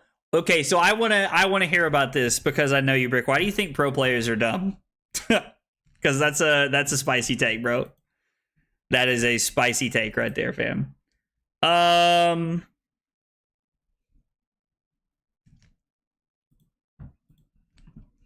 gonna play Sink Below and put a hold the line on the bottom.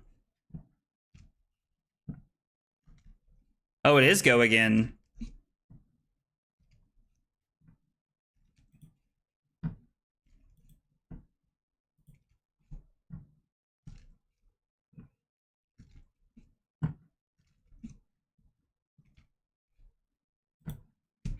I'm curious to see what they have here. Like, is this a Codex?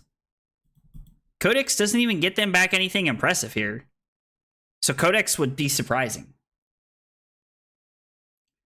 Do you want to play Sync from Arsenal if it's a Codex that's bad? I mean, yeah, Codex does get us a little bit here, but I wouldn't think they're going to play Codex. This feels like they're wanting to do something else.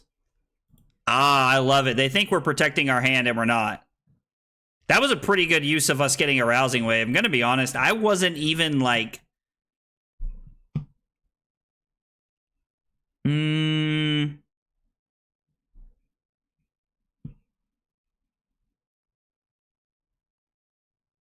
Yeah, I think this is fine. They thought we were protecting an item in our hand, and... Oh, man, that feels bad. Guess at least it wasn't Chamber, or at least it wasn't Purifier, I guess. Feels bad, but it's okay. Like, we just need to make sure that we get the other Purifier out before they banish it or something. It's also a very good lesson to me to be a little bit more careful with what we're letting them banish over the course of the game. Like, what we're letting them hit with over the course of the game.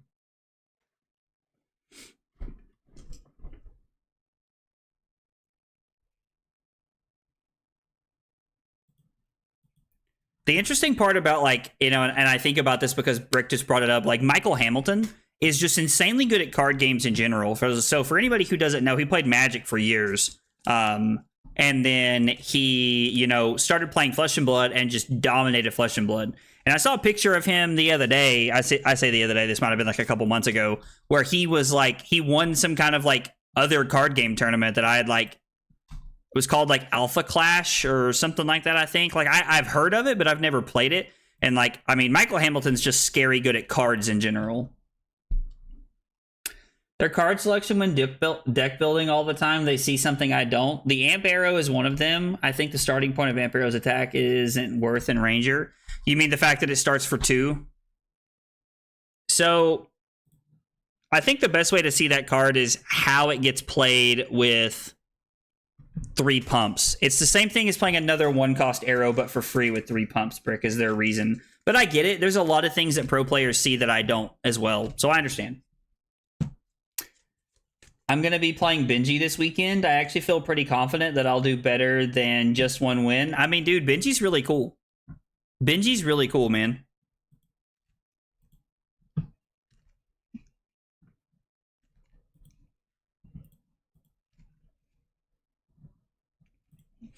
We're going to play Sink Below, and I think I'm not going to bottom anything. Okay, they're going to take the arm piece here. It's like they'd be silly not to take the arm piece. Okay. We're going to activate Pistol, use Purifier, attack for 3. We're going to give go again.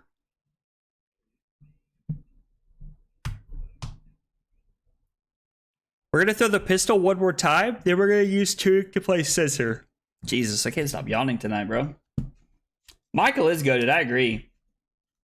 Michael and Brody are both Alpha Clash enjoyers. Okay, I did not know that. I did not know that. Brody's another one of those people that's like just insanely good at this card game. Like, just card games in general. I don't branch out too much. Like, I played Magic for years competitively, and then, excuse me, I kind of like still play Magic a little bit every now and again, but I dropped it for the most part. And decided to just play Flesh and Blood full time, like, which I think is a lot more fun. I like Flesh and Blood. There's a lot more consistency to Flesh and Blood that I enjoy. The idea of like missing one land and then just like losing the game is very frustrating to me. So, well, there's our purifier we needed.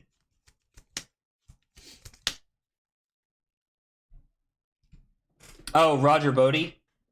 I did not know that he really. I did not know that he really liked to play. I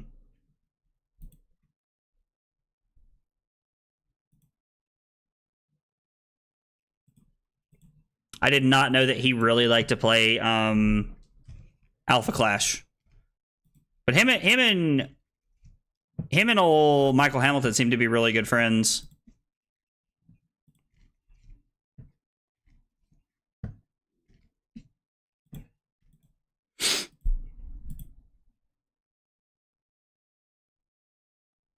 Yep. Yep. So I'm taking 4. They're going to banish a card. Ripple away. That's fine. That matters.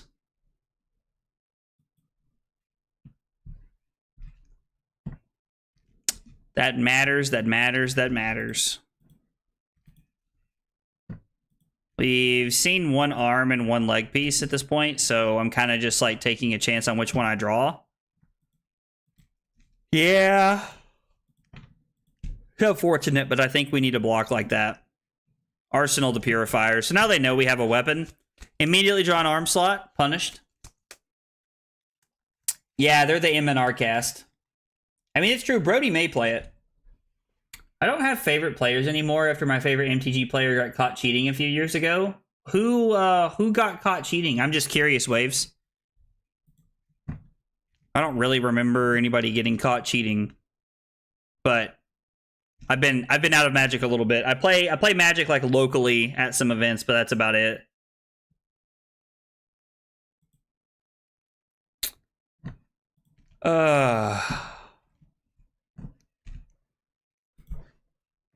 I don't know if this is correct, but we're going to make this decision regardless.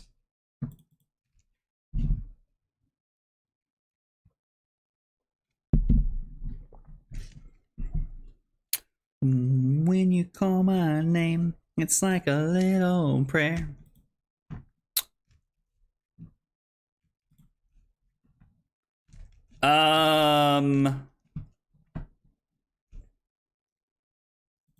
Okay.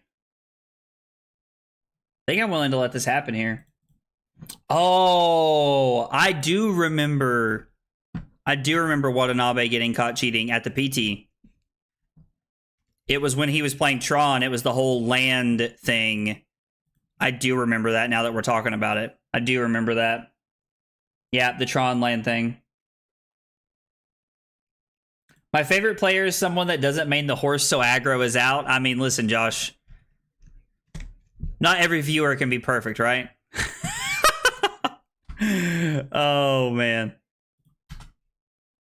The horse is my boy. Victor's probably my favorite hero in the game right now, like in CC. There's not another hero that I like just click so well with. Would really like to be able to throw pistol a couple of times and then still throw a Command and Conquer here. Valley Town population us. Technically, if we're able to keep 1 blue in Command and Conquer, we can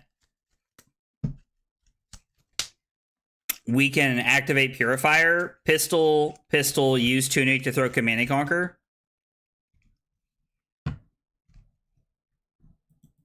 I hate not blocking this, but I guess, I don't know. I appreciate the no filter song verses. Dude, I'm a horrible singer. Like Martin. Much love, but dude, I'm so bad at singing, bro.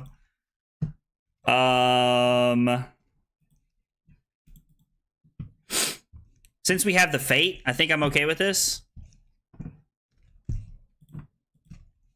Okay. Oh. Don't think that was correct. I don't think that was correct at all. Yeah, we're going to go to 18. Probably could block with the Command and Conquer, but I think this hand is just too good. I think this hand just enables us to do what we want too much. Because we're going to get to throw 14 at our opponent this turn. Now, the Command and Conquer is just a 2-for-6 value card, but still. I don't have favorites. I troll all equality. The people... I troll equally all the people I like. Listen, I'm here for that, man. Like, you've got the consistency part down pat, and I'm here for it, brother. I see you constantly harassing Simon during the day, bro. My favorite pro player, probably Majin, as much as I hate Kano. So it's actually really interesting because I'm not a huge fan of Kano, and like I don't like what it brings to the game, but I love Majin. Like, he is a very, very fun person to watch play. He gets very excited, and like he shows his emotions when he plays cards, and I think that it's important to do that sometimes. I really enjoy watching Majin play the game. He's a fun guy to watch stream. Pretty much anytime I see him go live, I watch.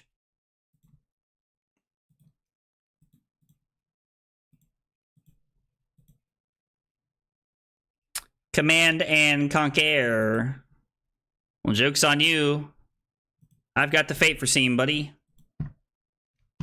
Bottom. Load 3 things. E-strike for 7.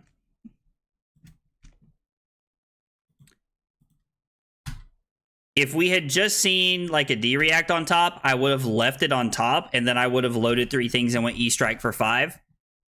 But being able to attack for 7 when our opponent is at 13 and load some items is very positive here.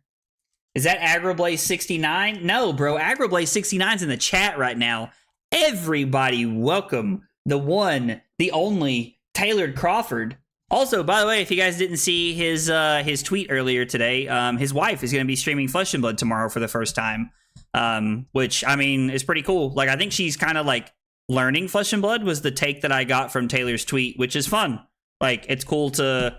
I mean, I'm a big fan of just seeing more streamers in the space, personally. Do we have any ones over here? I do. I have a couple of them. Oh, this feels so good. This feels so good. Gotcha. Yo, Trent, what's up, dude? And Rob? Dude, let's go. It's a party now. It's a party now. Y'all are living it up, dude.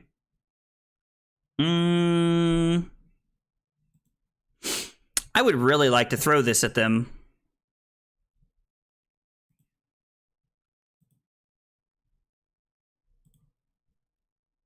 I think it is more correct to make the poise decision here, though. Oh, I knew that was there, actually.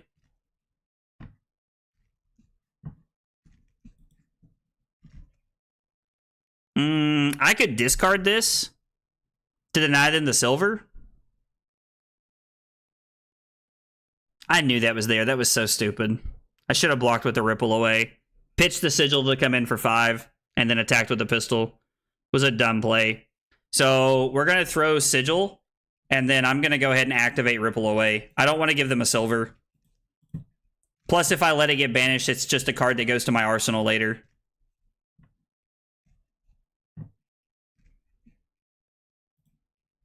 Why do I have this in my hand? What just happened? Oh! I know what happened. I know what happened. The, that all you got. Forgot about it.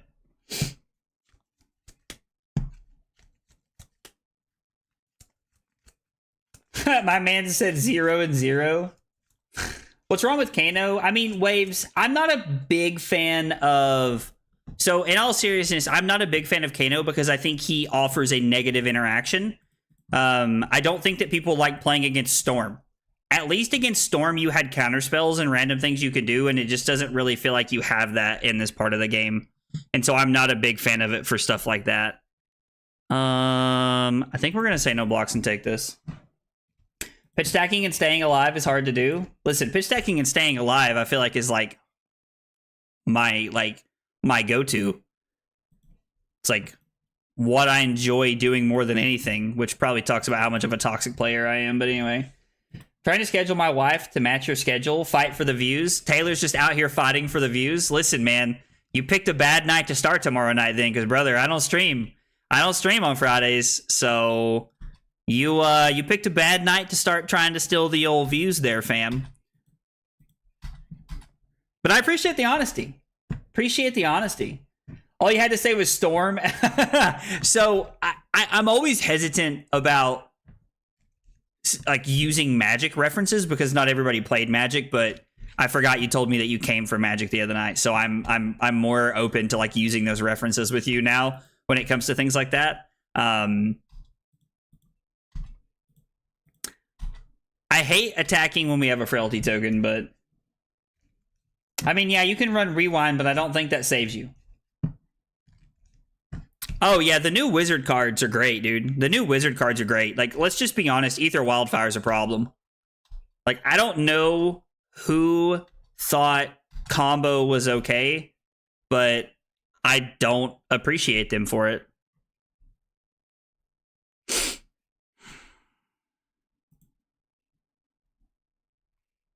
We've seen 2 leave no witnesses.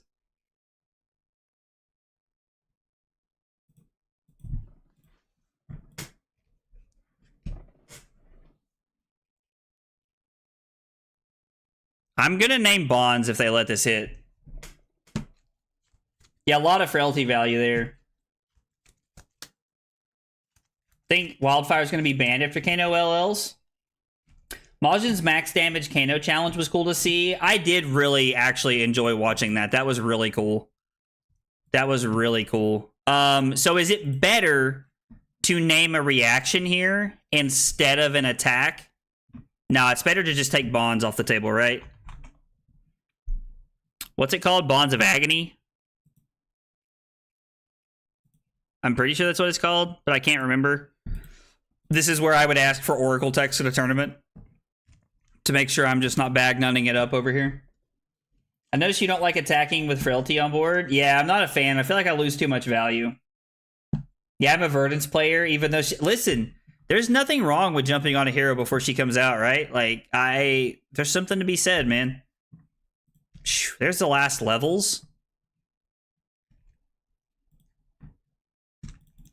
I don't like this. I don't like letting this hit ever.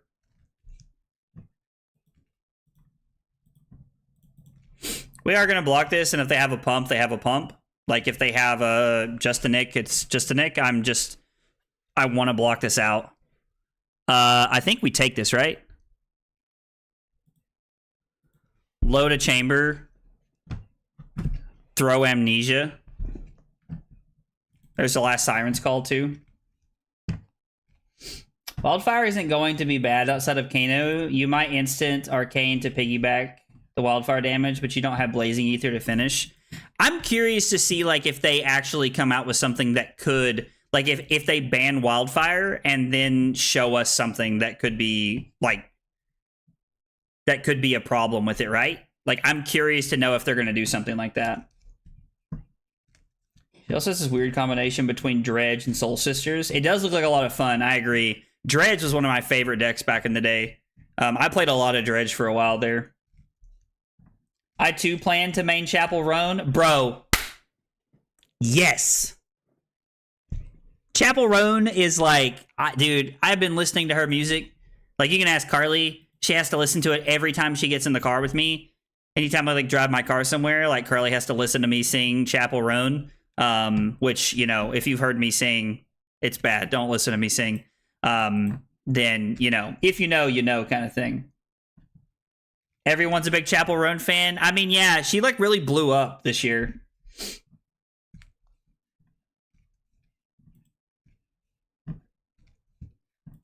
Excited for Florian? I think I'm just excited for the new set. And I know that I sound like such a weeb when I say stuff like that, but it's so true. It's so true.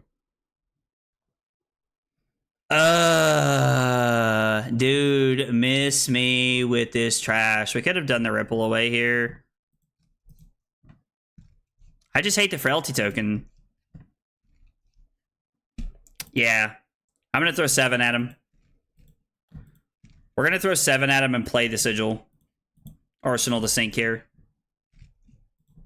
How many codexes is that? 1, 2, 1 more codex. If I'd been paying attention to pitch stack, we might know where it's been pitched at, but I'm gonna be honest, I haven't really been sweating tonight. Didn't make that connection, Rob. More reason to player. Jess wants to know your favorite song. My favorite song is Pink Pony Club or Hot to Go. Although the one on the radio right now, Good Luck Babe or whatever, is also that, man. I know I literally just listed 4 songs. If you put a gun to my head and said pick a favorite song, I would tell you that my favorite song is Pink Pony Club. But man, I gotta tell you, Hot to Go is a damn close second. I love that song. I'm ready for a change of pace from Ninja. I'm ready for them to give us Phi support. Are you playing Pistol Exodia? We are, Waves. We are playing Pistol Exodia right now. That is like the whole idea behind what we're doing here. We have access to 25 cards. They currently have access to 25 as well, but we're up 7 life. Red Wine Supernova is good. Did you guys know when we expect the spoiler tonight? There's a spoiler tonight? What's the spoil? Who's spoiling tonight? I love that you said that and everyone was like, bro, what? Like, what? You don't even know who that singer is, Josh. You need to go listen to Chapel Roan. Fantastic music. Oh, there's one expected from Flesh and Blood tonight. Oh, that's exciting.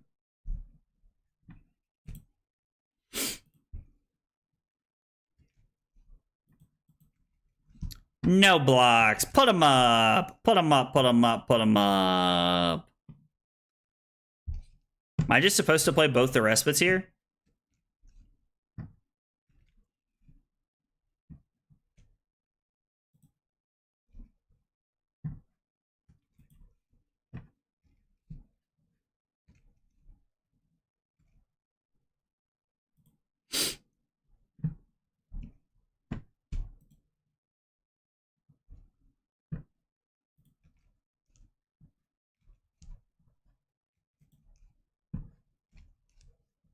We're not going to sink, and then we're going to play the respite.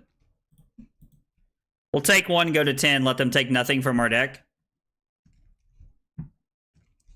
And then we will throw 3 at them twice next turn with the tuna counter. The spoiler is Zen 2.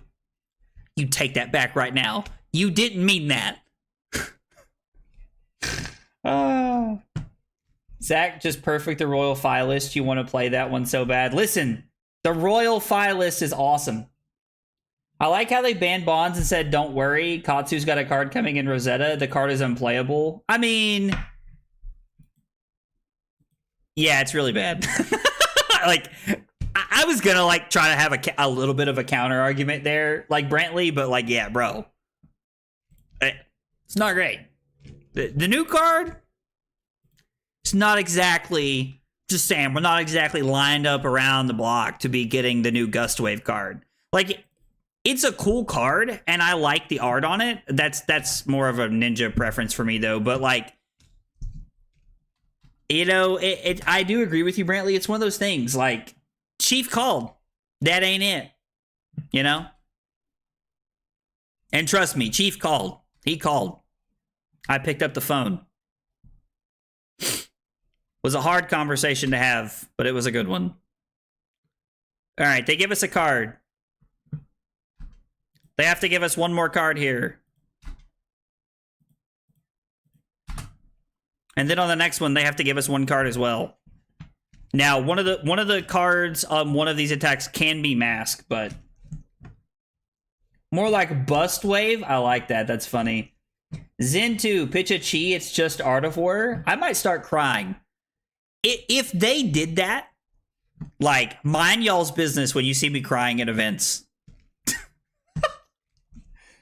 Oh, like you play that card? It's not amazing. I mean, Katsu probably plays it, right?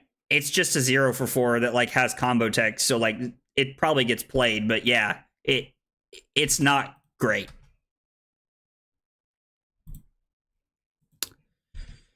All right, they can give us mask and go to 1 here if they want. They choose to give us mask and go to 1. Okay. New. They get a Ripple Away and a Still Soul Tower, so they can play Ripple Away. Oh, and a Sprocket Rocket. Woo! Calm down, big fella. The version of Dash is so brain dead, yet so fun. Dude, I love to play this version of Dash. I do agree that, like, compared to the other one, it is not great. Like, the version of Dash that is, like, hybrid or pivot Dash is a lot more fun. But I do really enjoy playing this. I enjoy playing this deck from a competitive perspective. I would never, and let me stress this again in case it didn't come through, never play this on Friday night in an armory, because you just got to be a douche, in my opinion. Unless your armory is like the sweatiest tournament in the world.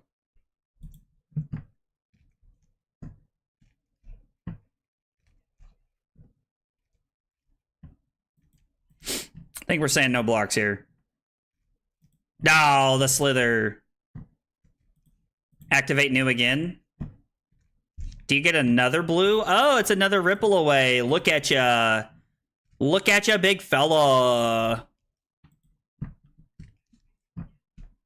Ooh, interesting. War. War. Stare at him.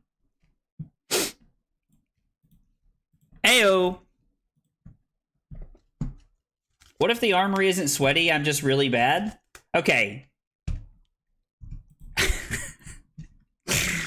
I would never play this deck at an armory because if you want the truth, it just kind of seems mean. Like, I don't really know who... Like, nobody wants to play against this deck at an armory, you know? This is something you take to, like, a big tournament, in my opinion, when you think it's a good pick in the metagame. But if you want to play it because you genuinely enjoy playing it, then, you know, you should play it. Like, you know, I'm not one to stand in the way of telling you what to do. This round's on me. Goes to the bottom. They go to 2.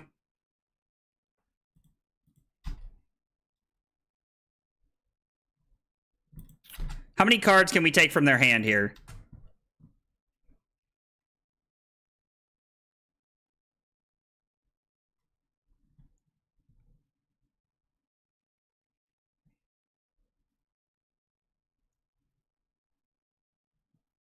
I would rather have the pistol loaded for next turn, as opposed to attacking them for 4 right here. So what we're going to do is we're going to attack them for 3. They have to give us a card. Now, attacking them for 4 means that technically they're giving up their last point of life. So we're going to attack them for 3 and give it go again. It's like they have to have some kind of reaction here. And then we're going to load the pistol and then throw the weakest link. Why didn't you load? Can't you load during war? The pistol was already loaded, right? The pistol was already loaded, so I don't think we could, right?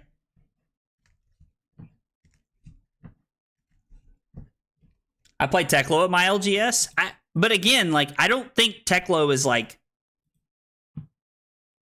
I don't know why they said thanks. I don't think Teklo is like a toxic hero to play against. Like, even Victor with Goldmane Estate has some play into it, right? He's very slow. Yeah, no, I agree.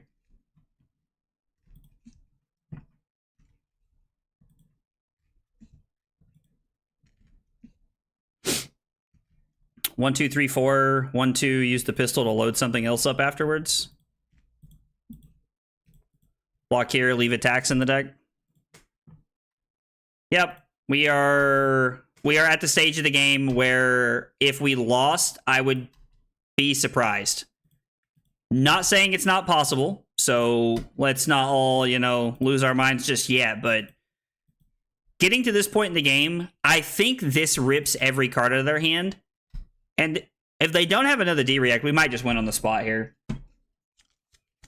Any plans for Tampa? Sadly, Sam, I will not be there. Now, I keep telling everyone, it's not really sad. I'm gonna be at the Dominican Republic on my honeymoon. I'm very excited.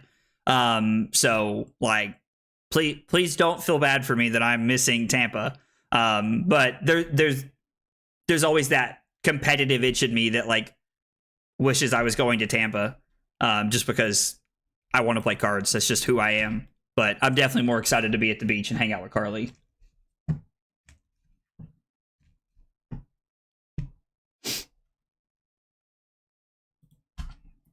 Wait, what? In heavy meta what now? In heavy meta, you'd say otherwise, and we eat Victor? Oh, sure. If you're talking about in the heavy hitters meta, I agree with you.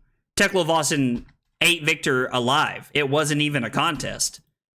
But I think now that you have gold main estates and you're playing this very heavy setup go again plan, there is a world where Victor can win. It is not uber consistent, but Victor can put up a fight, is what I'm trying to say. To be fair, it's on your opponent to concede sooner. Oh, because like they lost a long time ago. I mean, that's fair. We are definitely in the driver's seat of this game. Like, man, they're trying their best to like fatigue us out with chi and stuff. Hey, thanks, Sam. I appreciate that, brother. I appreciate that. I got the November 16th weekend approved, so I'm going to SCG Con. Yo, let's go, Waves. That's exciting, dude. That's very exciting. We're going to Arsenal to that all you got. So we pitch to load the pistol because we can.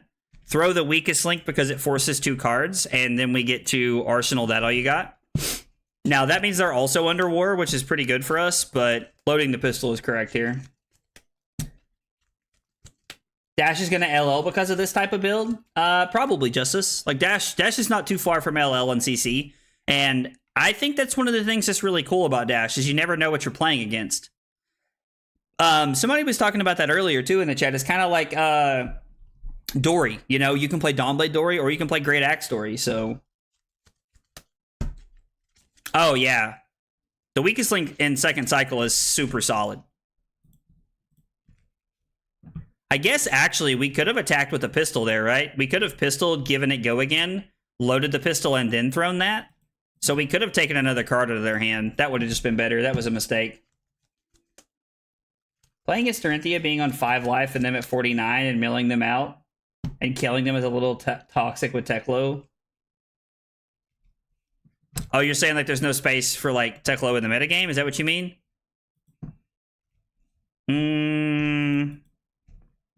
I don't need to take 3, so there's no reason to take 3. My opponent just said good game. We'll say good game back. I don't want them to think that I'm just like not responding and being toxic for some reason. Ah, there's all the chi. Nice. They get it. This round's on me. Cool, cool, cool, cool, cool, cool, cool, cool, cool.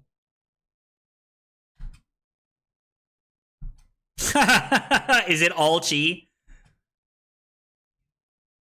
No, not all chi. Not all chi.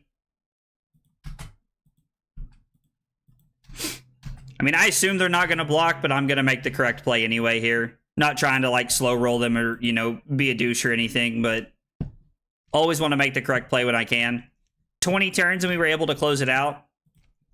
I mean, feels like a matchup we should win more often than we should lose it, right? Wait, what did I answer? Yes, you can use... You cannot load Induction Chamber, Kafrika, but you can use the reaction part of Induction Chamber under Warmongers. At the rate the games are going, we got about one more tonight. I want to play Kano so I can say big, meaty claws every time I attack with his weapon. Hey, it's pseudo, not pseudo. Dude, let's go. That's fun. Wonder if he's hanging out in the chat. Dude, if you are, good luck, man. This is probably not going to be very fun for them. Maybe we get bullied in this matchup.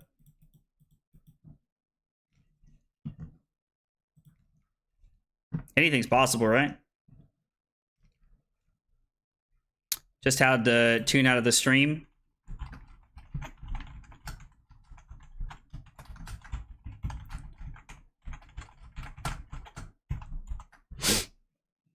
So Pseudo was watching. That's cool. That's nice of them. Appreciate Pseudo hanging out watching tonight. We could cut that all you got, but I think it's just more D reacts to Arsenal. Maybe cut a hold the line? Nah, I don't know. I don't know. Ooh, they're playing Great Bow. This should be fun. New list incoming.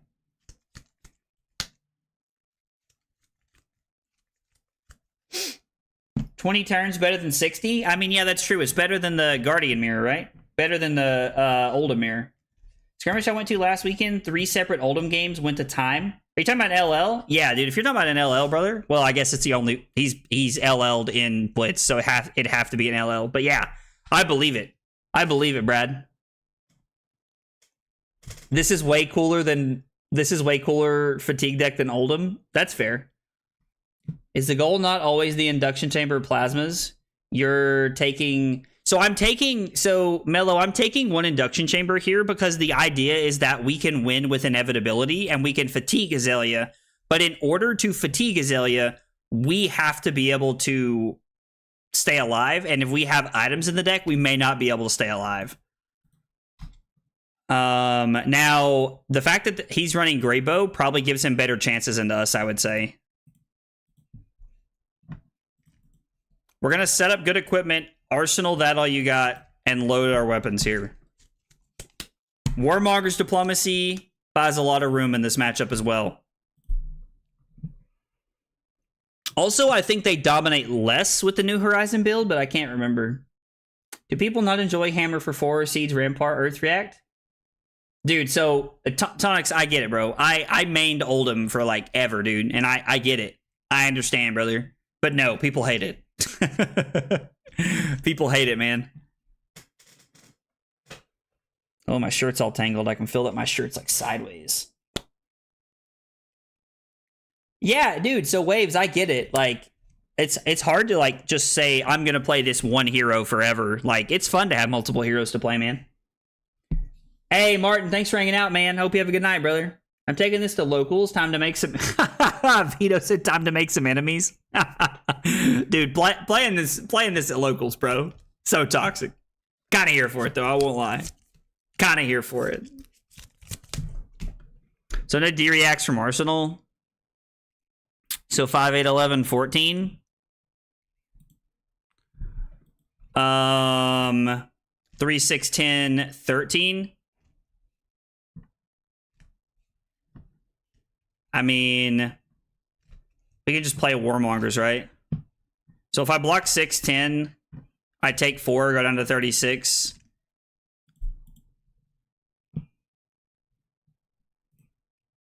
And then I can just play Warmongers and stare at them. I'm also curious to know how good Warmongers is into the Great Bow list. Guess it just depends, right? I think how good Warmongers is into your opponent, like into your Azalea opponent, also very, very strongly depends on their play, like how they play. They chose peace. I'm going to assume we'll choose war. We'll see if I get punished. I don't know if this is correct. If I draw arm piece to set up, I'm going to feel bad. Okay. This was a good choice. No, the dominate is more consistent at 8 to 11 and she can block. Okay. People bring New and Zen. I feel justified. Okay, listen. If your locals are playing New and Zen, you have at it, brother. You play Control Dash to your heart's content.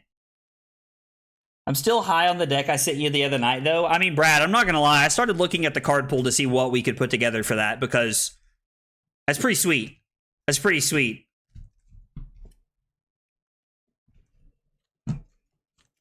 Like, Black-White Control was fun before... But before it sucked, Jun was baby. Don't know if I can copy or mimic that playstyle here. So I think the closest thing you'll get, like the closest playstyle you'll get to like playing like a Jun style deck. I'm gonna be honest, I don't even know what that looks like. So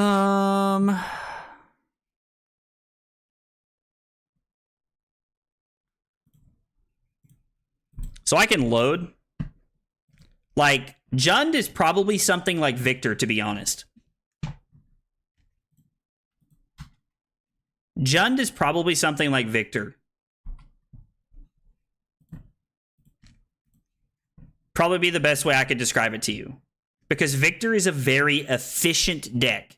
And it just plays the best cards you can. And that's pretty much what Jund does. Jund is just saying, I'm going to play a value game, and I'm just going to play good cards every turn cycle. And that's what Victor does in a lot of ways. So, I don't know. I would say that probably the best... I would say that the best comparison I could give you to that would probably be Victor. Now, that probably seems a little biased coming from me because I'm a Victor stan, obviously, but...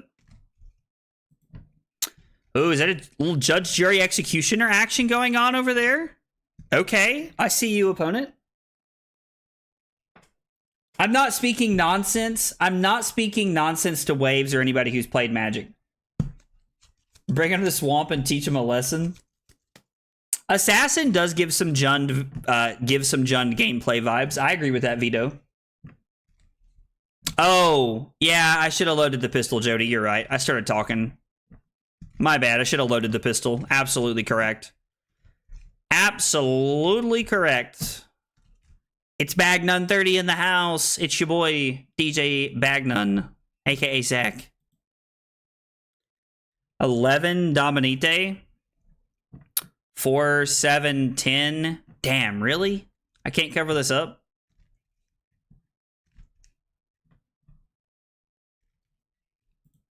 I mean, I guess if I'm willing to give up my arm slot, I can.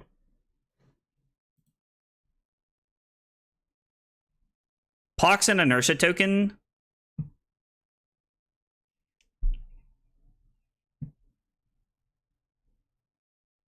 I really don't want to give this up. Gotta be real with y'all.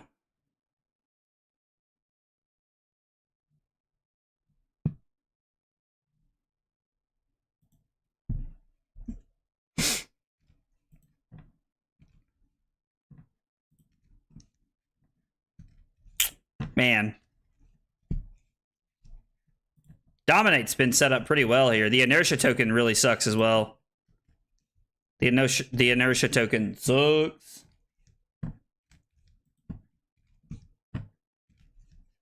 Good math and disruption. Talking about Assassin. If you're talking about Assassin, I agree.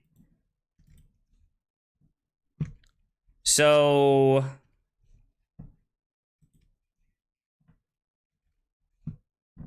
play Warmongers. Try to buy some breathing room here.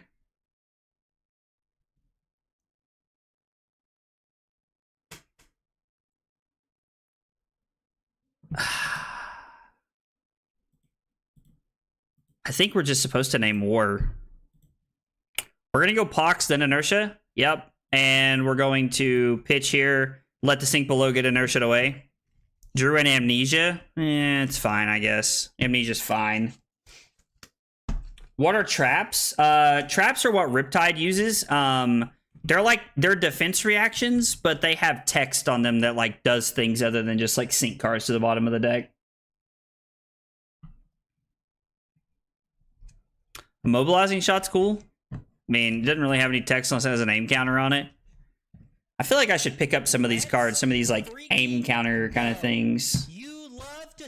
Yo, Froggy Boy, thank you for that sub on YouTube, brother. Appreciate you being here hanging out with us tonight. Man, when you're here for the first time, we got 3 questions we ask everybody, man. What's your name? What got you into Flesh and Blood? And what are your favorite hot dog toppings, man? Tell me a little bit about yourself. I'd love to get to know you. That's true. Azuri plays some traps as well.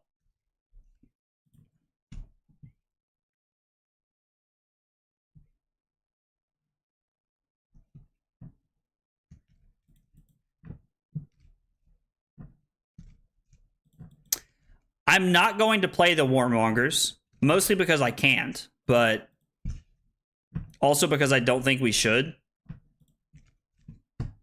I think there's a very reasonable world to go Pistol Go again into Amnesia. Actually, I guess we're just loading Pistol and throwing Amnesia because the chamber's not already preloaded. So we're just going to load Pistol and then throw 6 at them. We could have alternatively made the decision to block with Amnesia and load the Pistol with one of our blues and then pass and arsenal the Warmongers to try and like have another setup card that buys us a little bit of breathing room, but I think we're in an okay spot. Like life total, like we kind of have like life total parity right now. 6. This is not a relevant on hit effect. I probably should have sideboarded this out more tonight than I have, but is saying aggro through a Duskblade for 11 a good enough reason to take Briar to a skirmish this weekend? So I gotta tell you, man, Duskblade is just stupid. Like, I don't know how good Duskblade is in Briar in LL. That's a good question. What's worse, drinking milk out of the jug or leaving an empty Pop-Tart box in the pantry? Okay. A little biased here, again, based off of like my life experiences, but if you take the last Pop-Tart out of the box and you leave it there, just no. Just no. I'm saying just no because everything that I'm thinking of to respond to that with is so vulgar. No. Absolutely not. And it's especially worse because it's Pop-Tarts. Like, bro, Pop-Tarts have a special place for me. I've been eating Pop-Tarts since I was a kid, dude. I love Pop-Tarts. Codex. I mean, we'll get back to weakest link, I guess.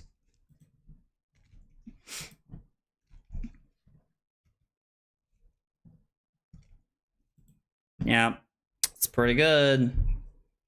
What is the best Pop-Tart? All right, Billy. Now we're getting to some questions here. We're getting into the real meat of life tonight. We're like, cards is cards. What does it say? Cards and tokens can't gain names. So this is coming in for 5, 8, 11, 14. So we're going to get the weakest link. We're going to discard Hold the Line. 3, 6, 8, 11. We're short 3.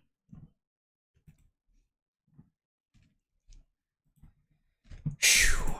I mean... Oh, that's a defense reaction. Duh. I think I might as well go ahead and give this here.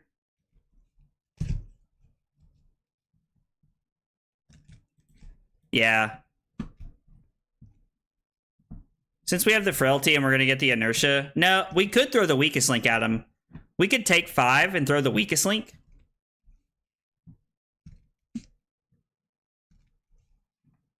Yeah, I don't hate that. Okay. Brown sugar is maybe not the best, but it's Hall of Fame for sure. So I actually really like brown sugar Pop-Tarts. Cookies and cream are up there. Cookies and cream are definitely up there on the list for me. But if I had to pick a favorite, and I'm going to get a lot of hate. Oh, shit. Sorry. Do you care if I undo, opponent? I was not thinking about red in the ledger. I'm going to get a lot of hate for this. My favorite Pop-Tart is strawberry. I'm pretty basic when it comes to that. So, Brad, you're not the first person to tell me that I should put butter on a Pop-Tart. I've heard it's delicious, though. Pop-Tart topping. Ooh, cherry Pop-Tarts. I like that, Tom. You ever leave Pop-Tarts on the cable box to toast while you're playing Xbox? Bro, Kafrika is living in, like, 2070. To hell with 2040. We've jumped to 2070. My man's cooking Pop-Tarts while he's playing games, dude. Like, you can just tell me you're a baller, fam. You can just tell me you're a baller. Wildberry reigns supreme as Pop-Tart king. See, dude, everybody's got an opinion about Pop-Tarts. And I gotta be honest. I'm here for it. Do you butter the bottom? I've always been told you butter the top. I've never done it. It's from Family Guy. Oh, okay. I did not know that was from Family Guy. Oh, wait. Them hitting knock is actually fine because they have Sand Scour. They can still go get a weapon, arrow here. I like that less now. I eat chocolate chip ones at work all the time. I've never had a chocolate chip Pop-Tart. Never had a chocolate chip Pop-Tart. Strawberry was the staple at my house growing up. That was what my mom bought all the time, was strawberry. That was the staple in my house. Blueberry's very good. They make some kind of like triple fudge one, I think, that I really like, or like triple chocolate maybe, or something like that I really like. There's a lot of good Pop-Tart flavors. A lot of good Pop-Tart flavors. Check your cholesterol. Oh man, dude. Told the doctor I had high cholesterol. The doctor told me I had high cholesterol, and I was like, dude, it runs in the family. And he was like, nobody runs in your family, bro. I love that joke, even though it's terrible. It doesn't surprise me that your favorite is strawberry, considering you think Taco Bell is Mexican food. Bro, get out of here, Rob. You're such a troll, dude. You're such a troll. Not all of us are from California, okay? I can't help it that I grew up in the sticks of Tennessee, all right? Don't come up in here with all that hostility. Don't come up in here with all that hostility.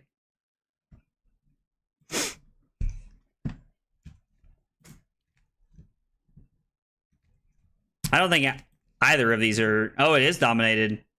Ooh, that's a big Sag.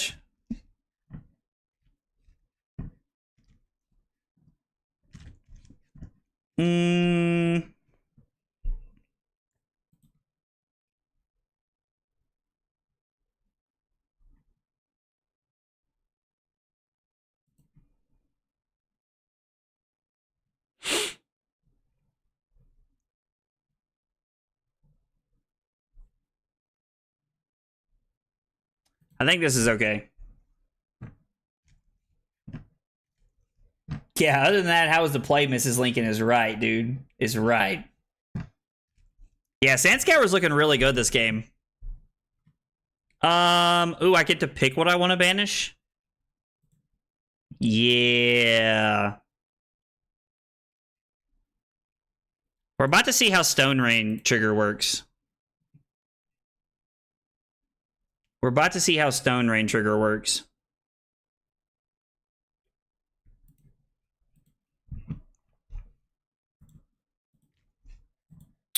Throw Sincere.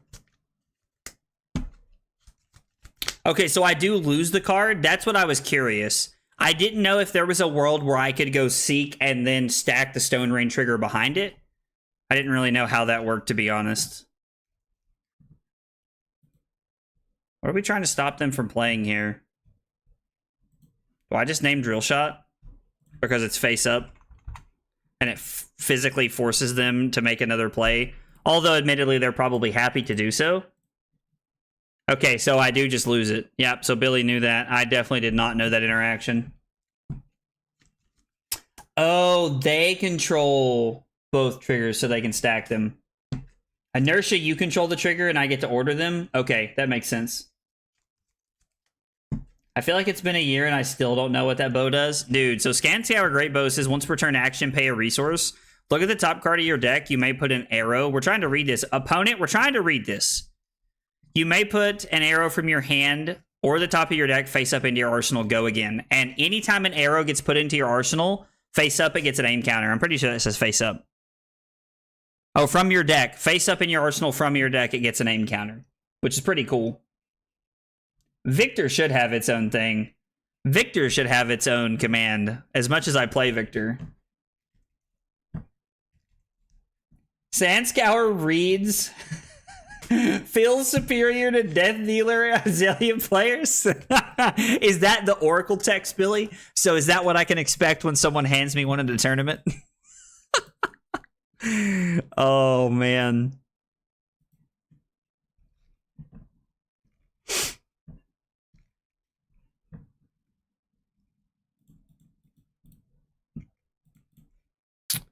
I mean, yeah, let's just take the value of blocking it out here. All right, we might take some damage this turn to try and set it up. Hey, Wally, what's up, brother? Dude, I was so happy to have to add the Taylor command. When you guys told me that we should have Taylor a command that says Aggro Blaze 69, I was like, hell yeah. Vi has a command. There's a lot of commands in there. There's a lot of commands in there. We need to make Victor one. We need to make Victor one. I'm honestly surprised that like YouTube doesn't time you all out for like messaging so fast. Oh, what's happening? 2 pumpsies? That was weird coming out of my mouth. Literally never going to say that phrase again. So let's forget that happened. No, I mean Melloquent 68. Bro, what?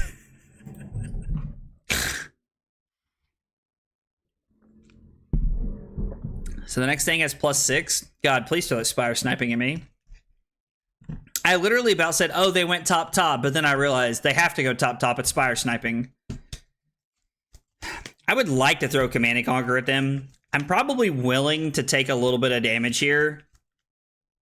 Like, this is unfortunate, and I would rather not give up counters here if I can, but I think we're just going to let this happen. Falling down to 13 is, like, uber aggressive, especially considering they can, like, flight path here if they want to.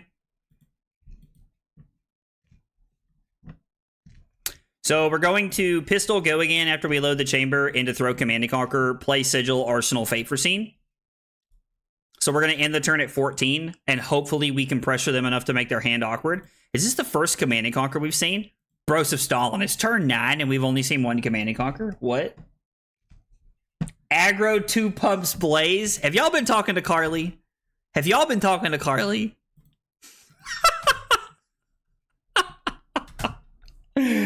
Oh, what's up, Troll? How are you, brother?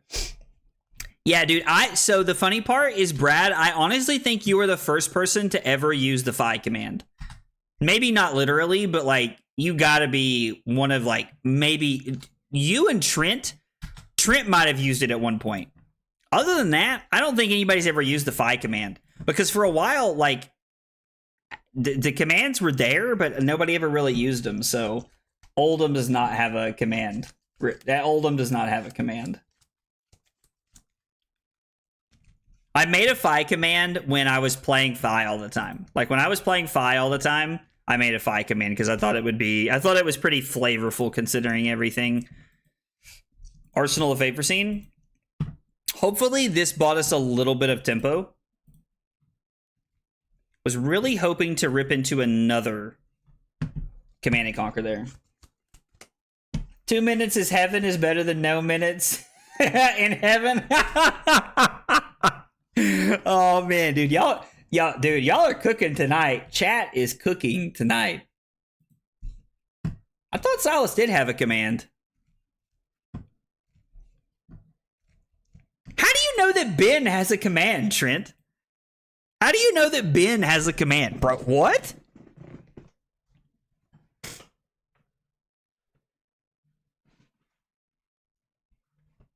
I'm trying to think of ones that you guys haven't used yet. I don't know. I'm really bad at the, like, guessing game.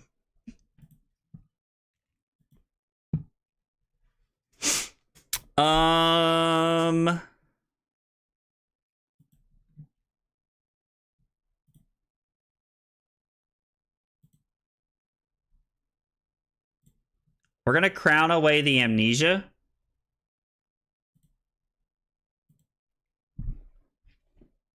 Hot dog should have a command. Yeah, the KO command is exclamation point Brad. Bro, what would James White's command be? Like, we're asking the real questions now.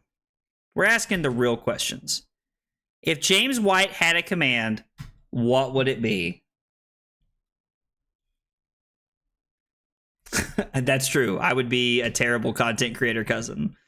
I've made a couple of, like, interesting ones over the years.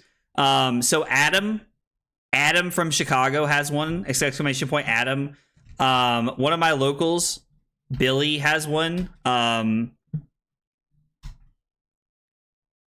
trying to think of who I'm missing.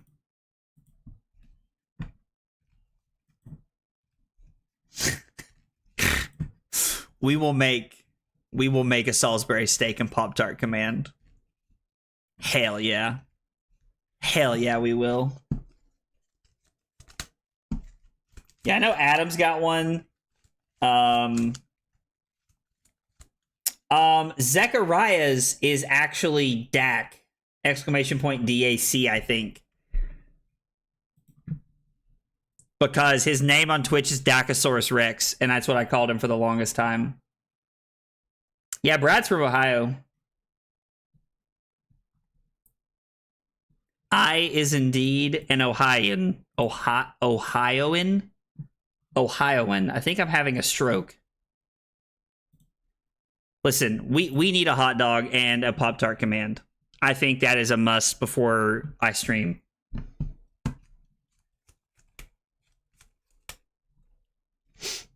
Call life alert? What? Call life alert, bro. I'm not that old. I don't need a life alert. Not yet. We ain't there yet. So what, this is for 10?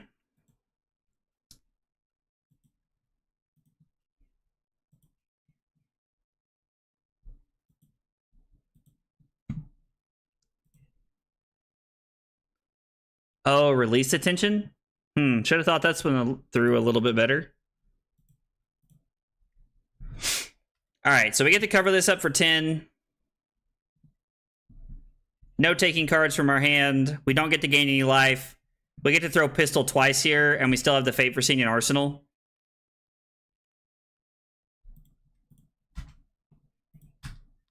Game is looking okay at the current moment. Okay. We still have some good equipment here that we've set up. We still have a Fate Foreseen Arsenal, so like we're looking like we're in an okay spot.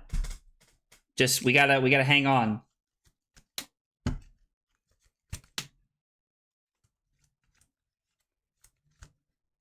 It even has the Sonic manager part. Yeah, bro. Dude, he's like the GM of a Sonic, I'm pretty sure. No, I'm not pretty sure he is. He's the, like, yeah. He's the GM of a Sonic.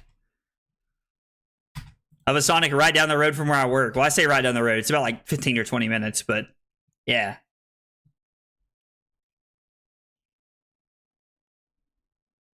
You guys both live north of Columbus? Uh-oh. This is going to be like Drew and Trent all over again. Did we just become best friends? Speaking of Drew, where is our hashtag mod 2024? I haven't seen Drew in a moment. I used to follow his Whatnot streams all the time. Oh, really? Oh, so you know Zechariah. That's cool that you know him, actually. Only like 12 likes and 33 viewers.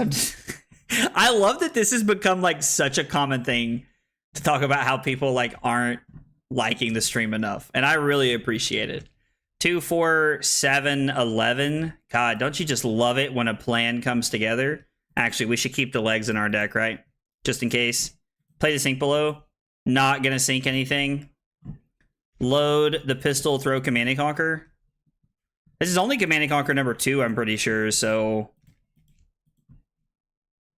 I'll look after I do this so my opponent can block. Yeah, it's only the second Command and Conquer.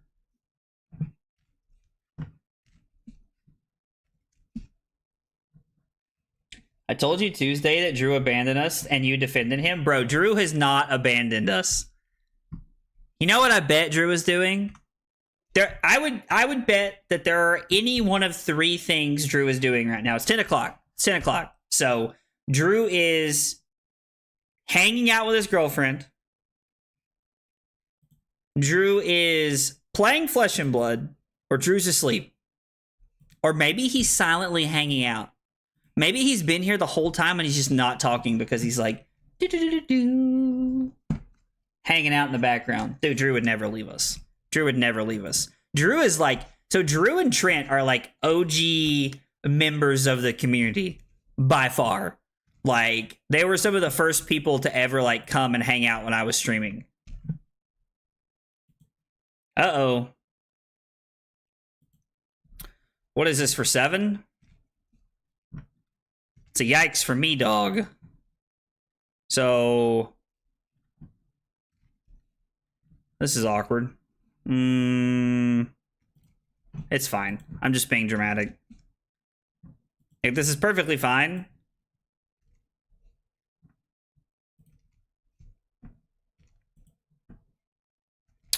We'll put this on the bottom. Drew is either working with his girlfriend or grieving Chris leaving second cycle.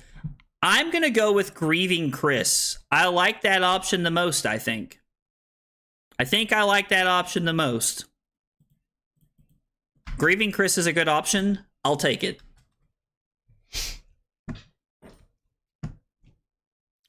Somebody just posted in the Discord that they won an armory with Catavan or Cavdeen or whatever his name is. I don't know how to say it. I read it once one time.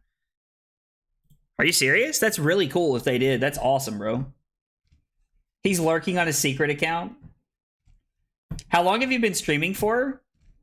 Mello, I assume you mean lifetime, not tonight. And I ask, I'm not being sarcastic. I didn't want to say like 3 hours and sound like a prick, because it's not what I wanted. If you mean lifetime, I started streaming Magic in January of 2021. And I swapped to Flesh and Blood full time.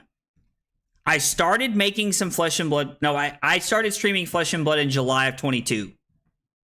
July of 2022 was when I started streaming Flesh and Blood.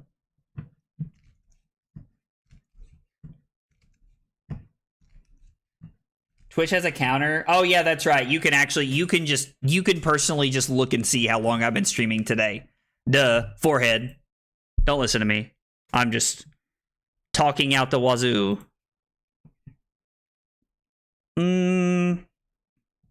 Really don't want to block 9. I think we're supposed to block 8. Nah. We there. We're in there like swimwear. We don't gain a life from this. We throw Command and Conquer. You have to block with something or you're dead. Yeah, so I guess I've been streaming about 3.5 years now, streaming Flesh and Blood for 2 years. I learned how to play Flesh and Blood in January of 2022. I went to my first big tournament. Carly and I went to Fort Worth, Dallas, so that I could play Magic in one of their like open series or whatever they were called at the time.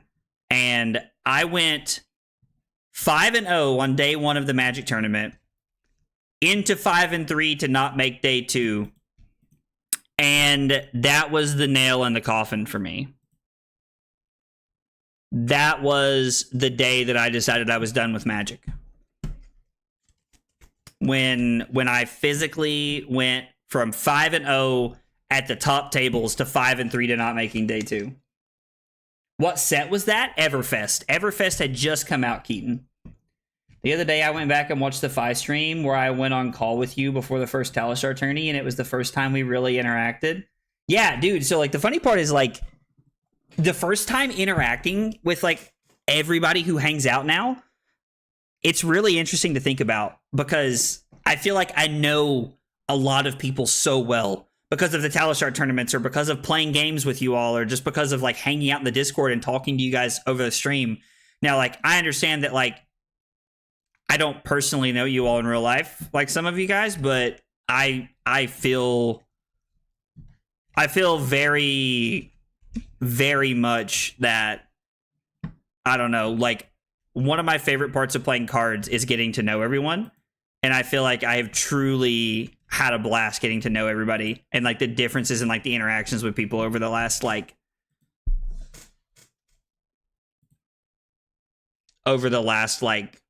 2 years has just been awesome, dude. Funny to see how much the game, your content, and our friendship have changed. Yeah, 100%, dude. 100%. First time throwing at a tournament? Dude, are you kidding me? Dude, are you kidding me? It wasn't the first time throwing at a tournament for me. Like, in all seriousness, it really wasn't. But I was... Does this have the... Yeah, no, it doesn't have that text. It was not the first time that I ever just, like, fell apart at a tournament because I had fallen apart, like, playing Magic before. Like, at tournaments, I had been, like, 3-0 and then, like, had just kind of fallen apart playing. But it was the first tournament when I was genuinely felt like I was running away with a tournament, and I was like having such a hot streak. And then I played I played two unwinnable matchups, and I played a game that I don't think I could have won, which was a hard pill to swallow at the time.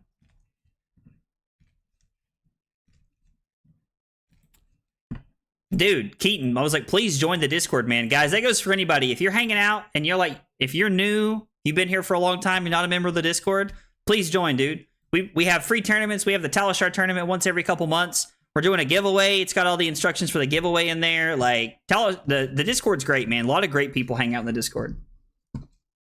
Probably the most welcoming community I've ever joined. Just playing the past few weeks has been great. Dude, it is...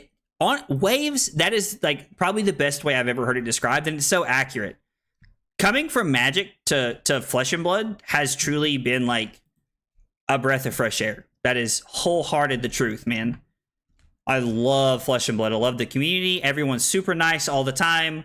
Like, it has been great. Flesh and Blood's an amazing game.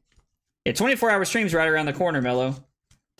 Between your streams and your Discord, you have your own little community you built within the community. I mean, yeah, in a way, definitely, absolutely. Which is also like really cool.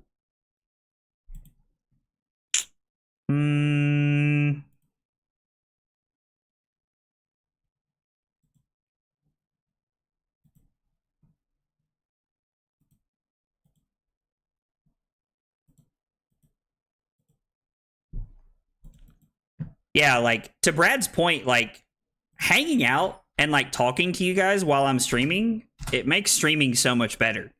You know, because it wasn't that long ago when I was streaming Flesh and Blood and, like, there was, like, Carly watching me. Like, Carly and Ben were, like, the two people who tune into my streams. And, you know, like, I don't know. So, like, you know, just to kind of sit here and to think that, like, almost every night, like, when I stream, that there's, like, 40 to 60 of you guys that come and hang out and want to talk and want to like just have a good time. I should have played the sigil there. That was stupid.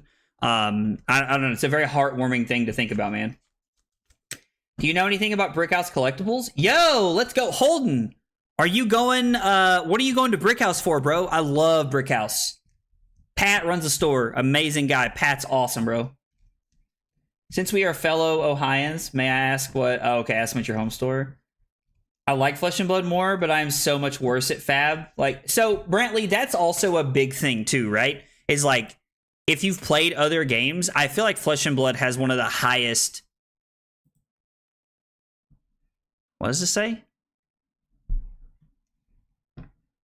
More than one attack action card. Okay, so this literally doesn't matter. Yeah, I'm going to take 4 here. We don't care about this. Deal. Go again. Give me 2 cards, please. Pistol takes your axe 2 cards. Kill you on the next turn. Still so thankful for stumbling onto your channel through TikTok. I think it's hilarious that you stumbled on, like, that you found my channel through TikTok, because, like, TikTok and like that whole side of the internet has never been very successful for me. Like, you know, I've got like, I think I have like 180 followers on TikTok. And like, I'm going to be honest, I post on TikTok when I post one of those funny videos that's like 2 or 3 minutes long that Carly helps me put together, or when I post a short. Like, I don't post on TikTok every day and I don't get a lot of traction. So it's hilarious to me that like Trent, one of the people who has been here since like day one, like, who is like one of the like OG members of the channel, found me through TikTok. It's just funny to think about. But I mean, yeah, like, this game's awesome, dude. It's the only pre-release I can make it to, but it's far away. It's a great store, man. Honestly, Pat, the guy who runs the store, Holden, he's great. You should come to it. We're going to the pre-release there. Call and get a spot, though. I'm serious. Call and get a spot. If you don't call, they probably won't have room for you when you get there. So call and make sure you're on the list. Hey, Pseudo, good game, man. I really enjoyed it, brother. We've probably played and don't even realize it. Yeah, we're playing the Manila Dash, the Manila second place Manila list dash tonight, which is definitely like the slab controlled tree frog style dash. So one of your videos popped up on YouTube after watching 3 floating like a year ago when I found you. Dude, Keaton, that's awesome, man. That's awesome. Guys, it sounds kind of tacky, and I know that I say this a lot, but I mean it very sincerely. Like, I'm very appreciative for all of you that hang out and like spend time on the channel. Like, whether you watch the videos or whether you like catch the live streams, whatever it is, I'm very appreciative for everybody that hangs out. Like, streaming and like knowing everyone and like getting to interact and being a part of this community has truly changed my life in such a positive way. Like, Flesh and Blood has been a great game to me. Like, it has been absolutely phenomenal. And on a very serious note, I wasn't kidding earlier. I would not stream if it wasn't for Carly. Carly pushed me to buy a PC 3.5 years ago, and pushed me to start streaming. Carly has always believed in me and always pushed me to do something that I would be happy doing. And she gets the biggest thank you in the world, because none of this would be possible without her. So, all right. Before I start crying, I'm going to get out of here because it's about to get emotional real fast. Rob said, I think we found you because you found us. Dude, I remember finding you, Rob, when you guys had like 100 subs, dude. Somebody told me about your all's channel, and I was like, bro, like, yeah. And you all were like the original people doing paper gameplay. Like in-person gameplay, Rob, you guys were like the original channel that I found doing IRL gameplay that wasn't Ethan streaming events. And so I was immediately drawn to watching your channel, dude. So, and Rob, I'm glad we're friends, bro. Like, I was like, you and Chris, like, I hope that even if I stop playing cards, we are still friends past that, man. There are some other quality fab streamers, but you're number one, fam. Dude, Trent, I appreciate that, brother. It means a whole lot, man. I really appreciate that. I really appreciate that. Thank you, Carly, for convincing Horseman to stream to us. Waves, that's hilarious, dude. That is hilarious. Guys, oh, Trent, I love you too, brother. Absolutely, man. I really appreciate you guys hanging out. I appreciate you guys being here. There will not be any, there are no streams tomorrow or next week. I got videos coming out. We got 3 videos coming out next week. Got a video tomorrow. I'm not going to leave you guys hanging with no content. I put together a video in Blitz, LL, and in CC for next week because I know that people are playing in different tournaments everywhere, so thought I'd mix it up a little bit. But I really appreciate you guys hanging out. If you guys are going to Tampa, be safe, kick some ass, and I will see you guys after my honeymoon. Take it easy, guys.